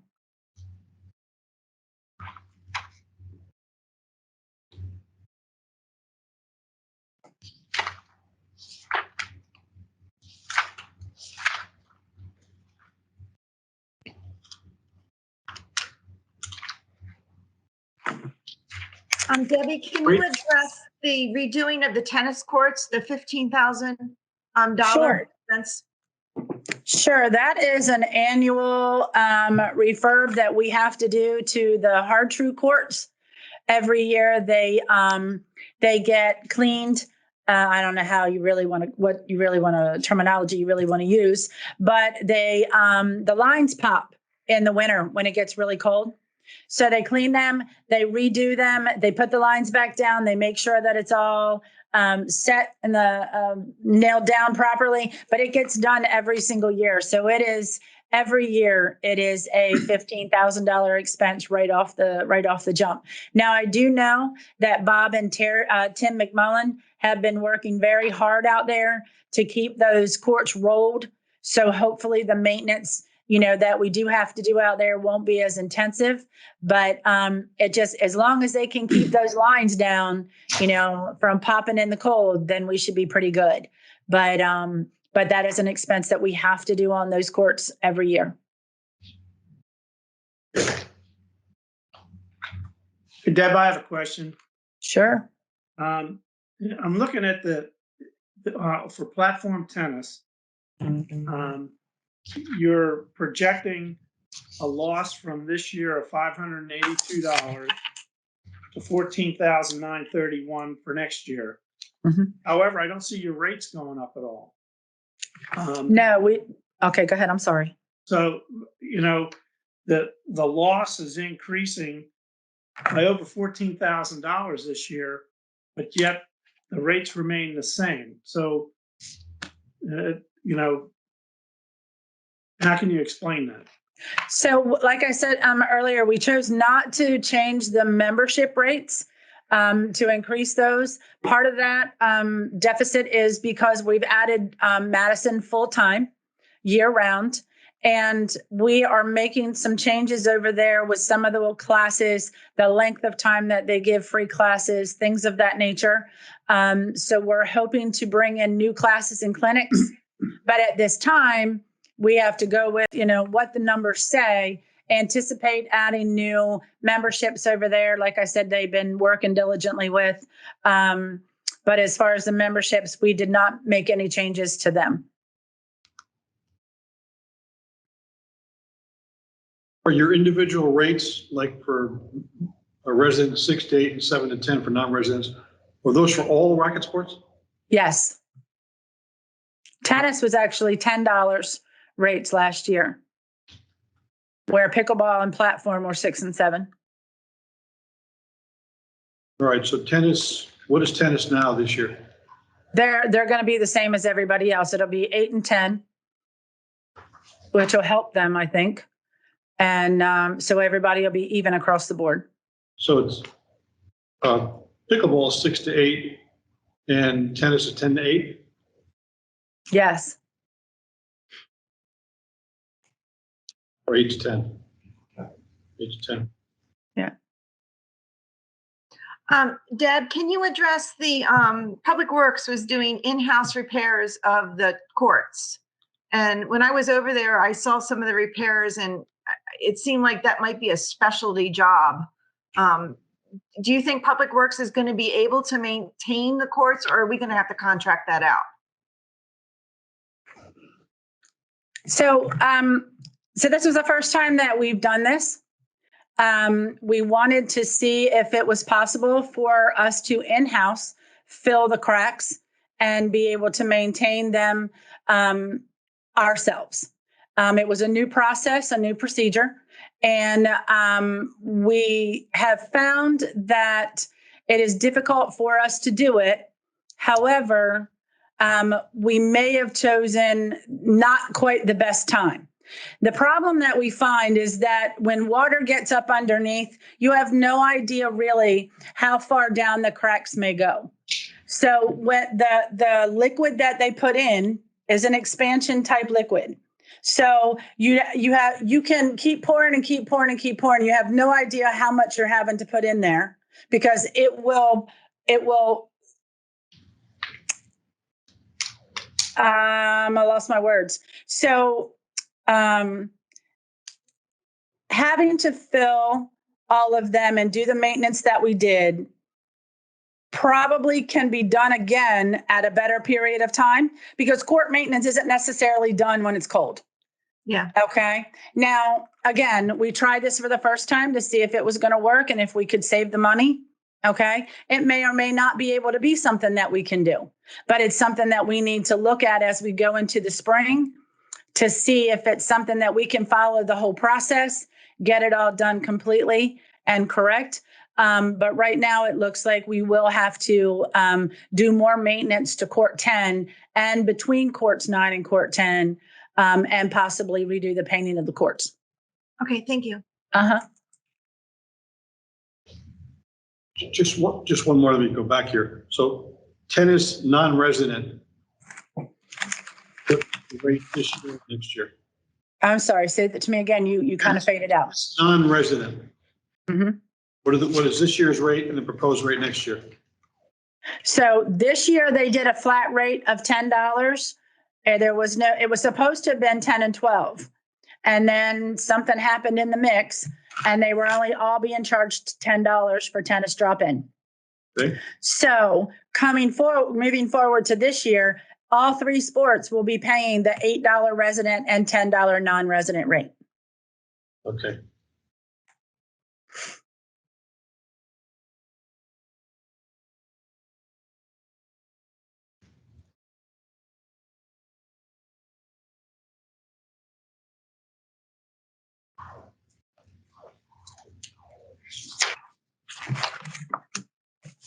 Hey, ladies, just curious. This is Brian. What does a $10 rate get them as far as play time?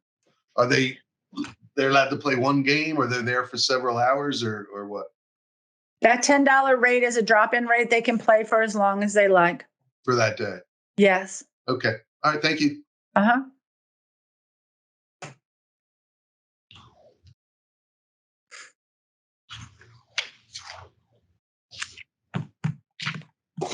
I think $10 is quite a bargain. It is. Just saying, that's crazy.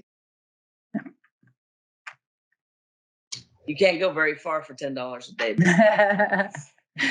No, they can play quite a bit for $10. That's for sure.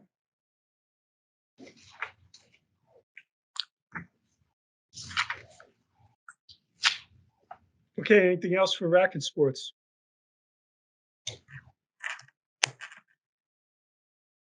Dick, you good? Yeah, just give me a second.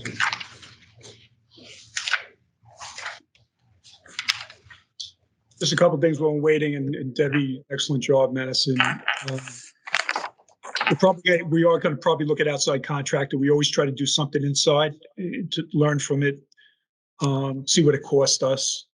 But probably to answer that question is, I would think we need to look at on the outside when it comes to the courts. The other thing on the pricing, and I'm not sure if Debbie said it, we did meet with all the advisory committees, and we took their guidance and benchmarking. I don't know if she added that in. Debbie, did you? No, I'm sorry, I did not. Yeah, that's fine. No, you did a great job. You know, I'm not an advocate of this, but somebody had mentioned this. Maybe it was somebody in the racket sports team committee, that they thought that if there was some kind of refreshment offering there for people who are playing, for hours, large groups of people, that it could be an amenity that people would like, but also could possibly be a moneymaker as far as a little snack bar or something. Has that been discussed or aired at all? No, no one has brought up having a consistent type snack bar type thing there. I have actually looked into putting in a machine, a soda machine that would house juices, Gatorades, waters, things of that nature, to put that in. I don't have any idea of a snack bar type situation. We would have to look at where that may go, but that may be something that we could do in the pro shop, and offer different things to increase some revenue. I know that we sell waters and drinks and stuff now out of the refrigerator that's in the pro shop. However, I wanted to, have it a little bit more controlled, and because that too is kind of on your honor system. So I want to put in a machine. Okay.